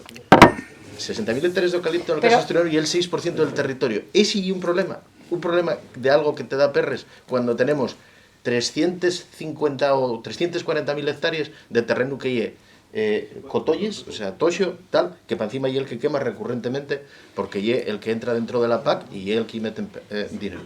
E é que para encima, todos esos montes que tenían eucalipto, hoy están transformándose a carballeres y tal, porque fizo el efecto que tiene el eucalipto de ser una especie pionera y que detrás de él viendo lo que ve, ¿no? Entonces, joder, que tengamos que diagnosticar con tanto detalle el problema, porque es que el problema es que deberíamos mirar cara a outro lado, cuando lo que hay que ver son las oportunidades que hay, claro, claro, cuando no tienes gente en el territorio, pues bueno, eso es más complicado, pero en el fondo, date tranquilo, el monte protector vas a fartarte de él. Va a fartar, Ya verás. Pero volvendo a las oportunidades no rural y al tema de misturando, que al final tiene que ser eso, unha oportunidade e que aprendamos que cousas se poden facer no territorio, eu creo que o que temos que ten que chegar, eu como cidadán da zona do condado, non nos chega esa información de que esas oportunidades que hai no rural. Eu si quero ir ao rural teño que como, ou polo menos é desconocimiento, e despois vas a oficinas e te axudan e te asesoran, pero polo menos hai ese descoñecemento de que hai oportunidades no rural, de que unha explotación pois de un olivar pode ser rentable. E o mellor esa xente, cando lle plantexas a alguén que eu nunca estivo no rural, non conoce o rural ou que tal, creo que non é consciente de que sí que hai posibilidad de explotar e de vivir no rural e de gañar diñeiro, ou polo menos de vivir, nadie está pensando aquí de facerse millonario, pero de vivir sin estar nunha empresa ou nunha oficina ali 8 horas pois pondo tornillos traballando nunha do sector automoción. que aquí moita xente traballa nesa zona. Eu creo que falta tamén ese descoñecemento, ou que despois, que se facemos esas explotacións, se facemos unha zona de setas, pois que non, se alguén quere, tamén temos que pensar en axudarlle a esa persona a esa formación para que poida seguir crecendo esa explotación. E eu que noto que a veces falta tamén moitas veces nos propios centros de formación, que vamos todos a outro tipo de actividades e non damos esa formación ao mellor agraria, ou polo menos non se ve esa formación agraria. E despois o que sí que temos é que intentar ir tratando aos nenos desa sensibilización para que haya ese interés en ser gandeiros, non? Como comentabas de Austria, ou en Francia, que tamén hai ese amor á terra, aquí creo que non o temos. Ao final todo o mundo quere ser TikToker, traballar nunha oficina e podemos traballar, e aí sí que podemos ser neoruralitas de si teño unha boa conexión e traballo no rural, pero creo que E identificache claramente posibles liñas de traballo para ese misturando. Está perfectamente. Non sei se queres engadir algo máis. Non, só contestarche. Mira, hoxe se queres traballar no rural, só tes que ir e preguntar en cualquier sitio que che o collen. É así. Tú pensas que toda esta xente que está chegando de fora é porque a xente buscou no entorno e non a topou. E non son os sueldos malos, O sea, antes pode dicir, non, a xente traballa moito e gana pouco. Non, traballan 8 horas, con festivos, con vacacións, e están ganando, a ver, non tanto, é un dos sectores que máis coñezo, que é o sector forestal da madeira ou da plantación, e no sector do leite. Non están, alguén poderá dicir, bueno, hai de todo, si hai de todo, pero unha persona que sepa facer ben o seu traballo pasa de 2.000 euros ao mes, 2.000 euros de ingreso de traballo. Entón, aí hai traballo, pero hai que facer iso que se demanda. Oye, se estás nunha explotación de leite, facer o que se pide nesa explotación de leite. Se estás nun ámbito forestal, saber o que che está aí. E aí hai unha demanda de traballo inxente. Non teñen xente, de feito se vai buscar fora, con todo o problema que hai de fora, porque a xente de fora tamén, o esforzo que está facendo é enorme por asentarse aquí, enorme. E cando atopa algo millor, volve no seu país ou marcha para outro. Entonces, e en outros casos, hai xente que despois monta a súa propia empresa. Sí. Esta xente que yo vos digo, non é que los contratara esta empresa como como empleados, no. Tienen su propia empresa y ellos ponen el precio de por lo que van a traballar. Unha vez máis, históricamente en Galicia, o futuro noso está na emigración. É así, na emigración que chega, e na emigración dos nosos que se marcharon hai unha temporada que volven aquí a recuperar eso con criterio. O sea, eu sempre penso que ese movimento migratorio para Galicia foi sempre nos últimos anos históricos a salida a moitos dos nosos problemas e volva a selo. O que pasa é que temos que facer ese esforzo, de reorganizalo e de telo. Non vai ser xeneralizado, E aí, con Eva, hai zonas que eu creo que se non son capaces de atopar un modelo de mercado, o teñen complicado. Pero que falta planificación. Falta planificar a nivel local. Quen planifica? Ten que planificar a Xunta ou as deputacións. A planificación ten que vir desde arriba. Ten que, dende os departamentos que correspondan, ir comarca, concello por concello e ir planificando. Non o digo no sentido político, digo no sentido de... Pero pode ser en colaboración coa partenariado local, pero os gobernos están para ir...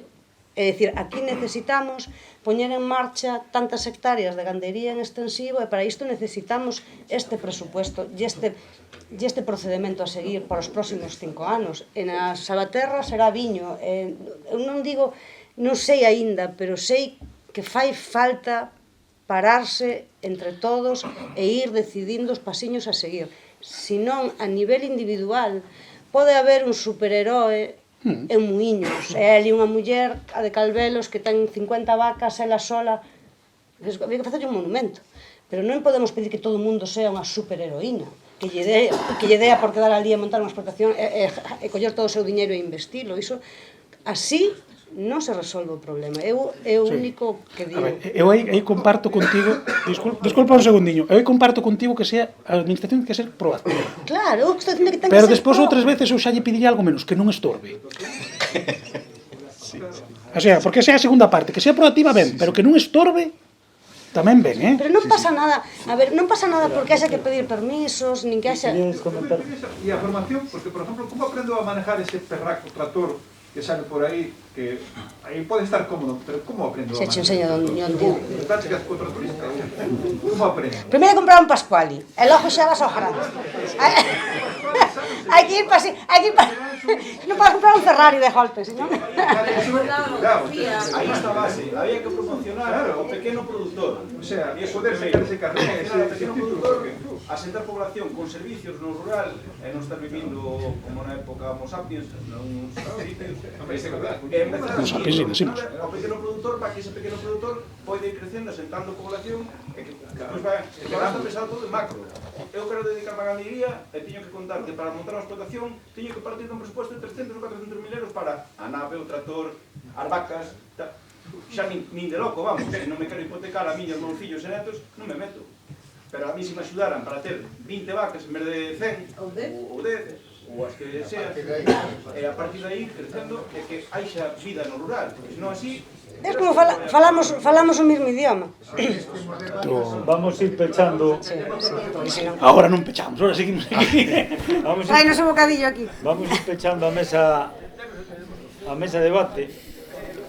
E bueno, a pesar de que, como dice Dolfo, somos moi bons diagnosticando problemas, tamén, bueno, aquí hai interés, aquí hai xente que está participando, que está demandando cuestións, bueno, que de alguma maneira tendremos que asumir e tendremos que atender, porque o que decía eu creo que como propietarios, como xestores de terra, como administración, temos que vernos o umbigo e ver que podemos facer e intentar ser proactivos, e aquí hai claros exemplos, o vídeo un deles, Julio é outro, e non todo depende do que fagan os demais, tamén depende do que fagamos nós.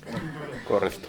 Eu nada, agradecerlle a Eva, a Adolfo e a María a participar aquí na mesa de debate, e agora o que pido é ao presidente, a Pablo Castillo e ao subdelegado do goberno, a Abel Osada, por favor, que suban, que se cheguen para fechar aquí a...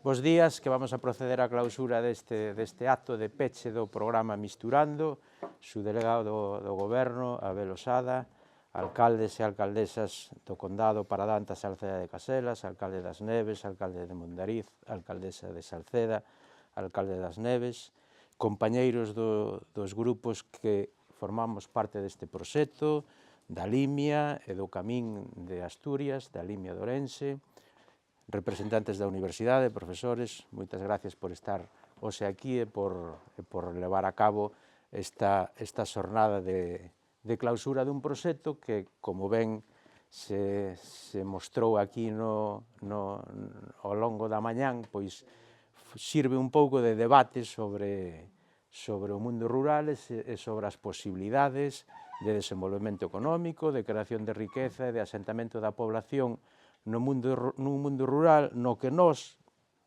que vivimos aquí, nacemos aquí e traballamos día a día no mundo rural, estamos acostumbrados. Me comentaba o subdelegado do goberno que moitos dos temas que salían aquí a colación, pois que a él se lle facían un pouco distantes, non? Pois porque no mundo urbano fálase de outras cousas, e nas cidades fálase de outras cousas, pero no mundo rural falamos moito disto, do sistema de propiedade, do abandono do rural, das posibilidades de desarrollo e de asentamento da poboación, do papel das comunidades de montes, da dificultade de resolver herencias, bueno, de todos estes asuntos que saliron aquí, que están directamente relacionados cun sector que foi estratégico no noso mundo, a agricultura, a ganadería e o forestal, e que queremos que o siga sendo, e por iso levamos a cabo este tipo de proxectos como foi Misturando. Para que o proxecto fose adiante, eu teño que mostrar o meu agradecemento, primeiramente, ao resto dos socios que artellaron o proxecto e tamén, lóxicamente, ao Ministerio, a Fundación Biodiversidade, que foi a que se fixo cargo da maior parte da financiación dos gastos do proxecto. Tamén a Xunta de Galicia, que colaborou co GDR, co Grupo de Desenvolvemento Rural, e as comunidades de montes que deron autorización e que puseron a disposición os seus terrenos a disposición para que fosen adiante as actuacións que estaban previstas no proxecto. Bueno, pois dende o GDR, dende a directiva, que tamén quero agradecer a presencia aquí dos restos de componentes da directiva do GDR, e haber apoiado este proxecto, pois quero daros as gracias a todos por estar aquí e por haber colaborado neste proceso de debate sobre o futuro, sobre o presente, o pasado e o futuro do rural. Moitas gracias e paso a palabra ao subdelegado do Goberno, Abel Osada. Gracias. Bos días a todos e todas. En primeiro lugar, alcalde de Covelo, alcaldesa, alcaldes, resto de alcaldes. Moitas gracias por invitarme ao xerente do GDR, porque como ben decía o alcalde, bueno, pois a verdade é que veño a aprender cousas. É un risco deixarlle a un profesor, ainda que agora estén outras aventuras, un micro e público, e máis un profesor de Historia Económica, ainda que non de Historia Agraria, pero sí de Historia Económica. Entonces, vou facer un pouco de abogado do demo, por isto de entreternos, porque senón tamén pois acaba sendo todo demasiado solemne. Claro, Galicia, no primeiro censo oficial en España, que principios do século XIX, era o 12,5% da poboación de España, e agora somos escasamente o 5%. Por lo tanto, creo que é un bo indicador do que significa a perda relativa de poboación e ese despoboamento do que constantemente se fala. É un feito demográfico obxectivo que non é posible, digamos, discutir e que non é posible revertir, ao menos na miña opinión. Claro, hai moitos datos interesantes. Tamén se decía aquí que cada parroquia é prácticamente un mundo, pois temos 3.700 mundos na comunidade autónoma. Claro, por lo cual, dar visións únicas, dar visións e planificar é moi fácil decirlo, Stalin o facía fácil porque estaba el solo no Kremlin, entonces non necesitaba máis ferramentas, pero é un pouco máis difícil que o discurso. O discurso da planificación é moi fácil, planificar en términos reais pois é un pouco máis complicado. E claro, me gustou moito a frase, porque é verdade que a escoitei algunhas veces tamén, eu estuve traballando algún tempo na Universidade Autónoma de Barcelona, de que a terra non se vendía, é certo, pero en Cataluña traballa o 2% da poboación activa no sector primario. Entonces, ou a venderon ou alquilaron ou algo fixeron, porque o certo é que o proceso de industrialización, terciarización, ten sido en termos históricos brutal no conxunto de España e desde logo no caso de Cataluña, sen dúbida. E, polo tanto, o que quero falar son das dificultades. Non teño, vamos, me dediquei sempre a estudiar estudios demográficos, se hai algo de comportamentos demográficos vinculados a actividade, pero nun sentido macroeconómico. A verdade que non son capaz de chegar aos datos de detalle do sector primario, porque non os coñezo e non me gusta moito falar do que non controlo demasiado.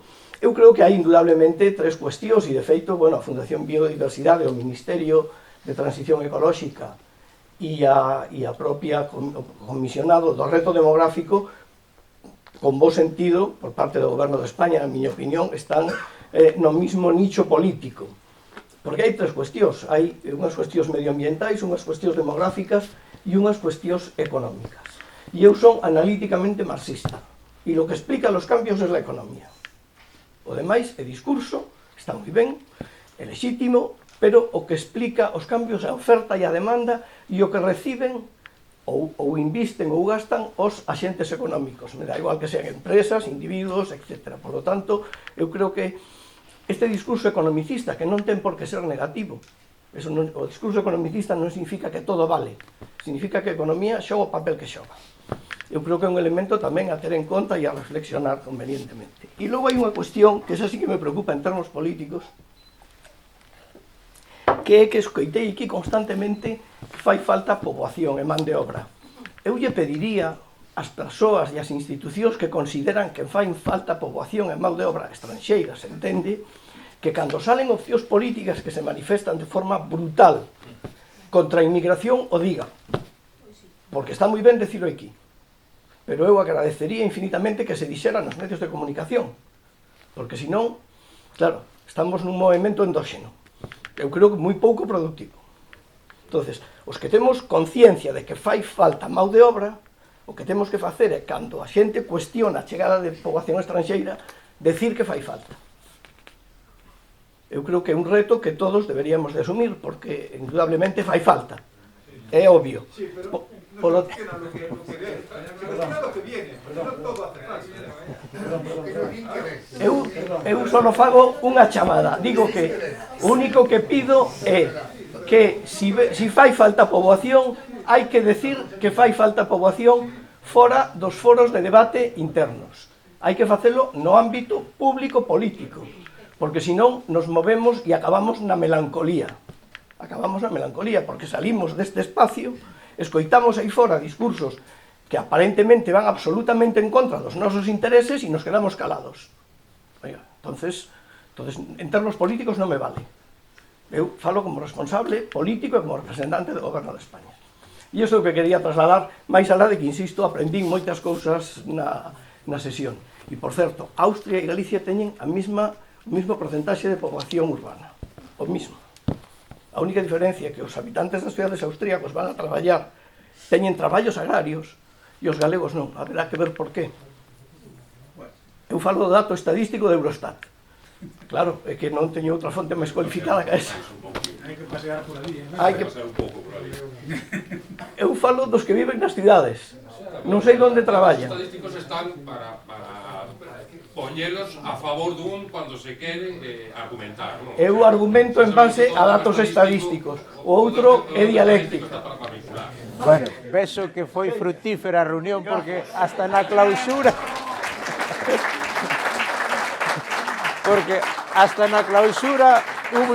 hubo aportacións.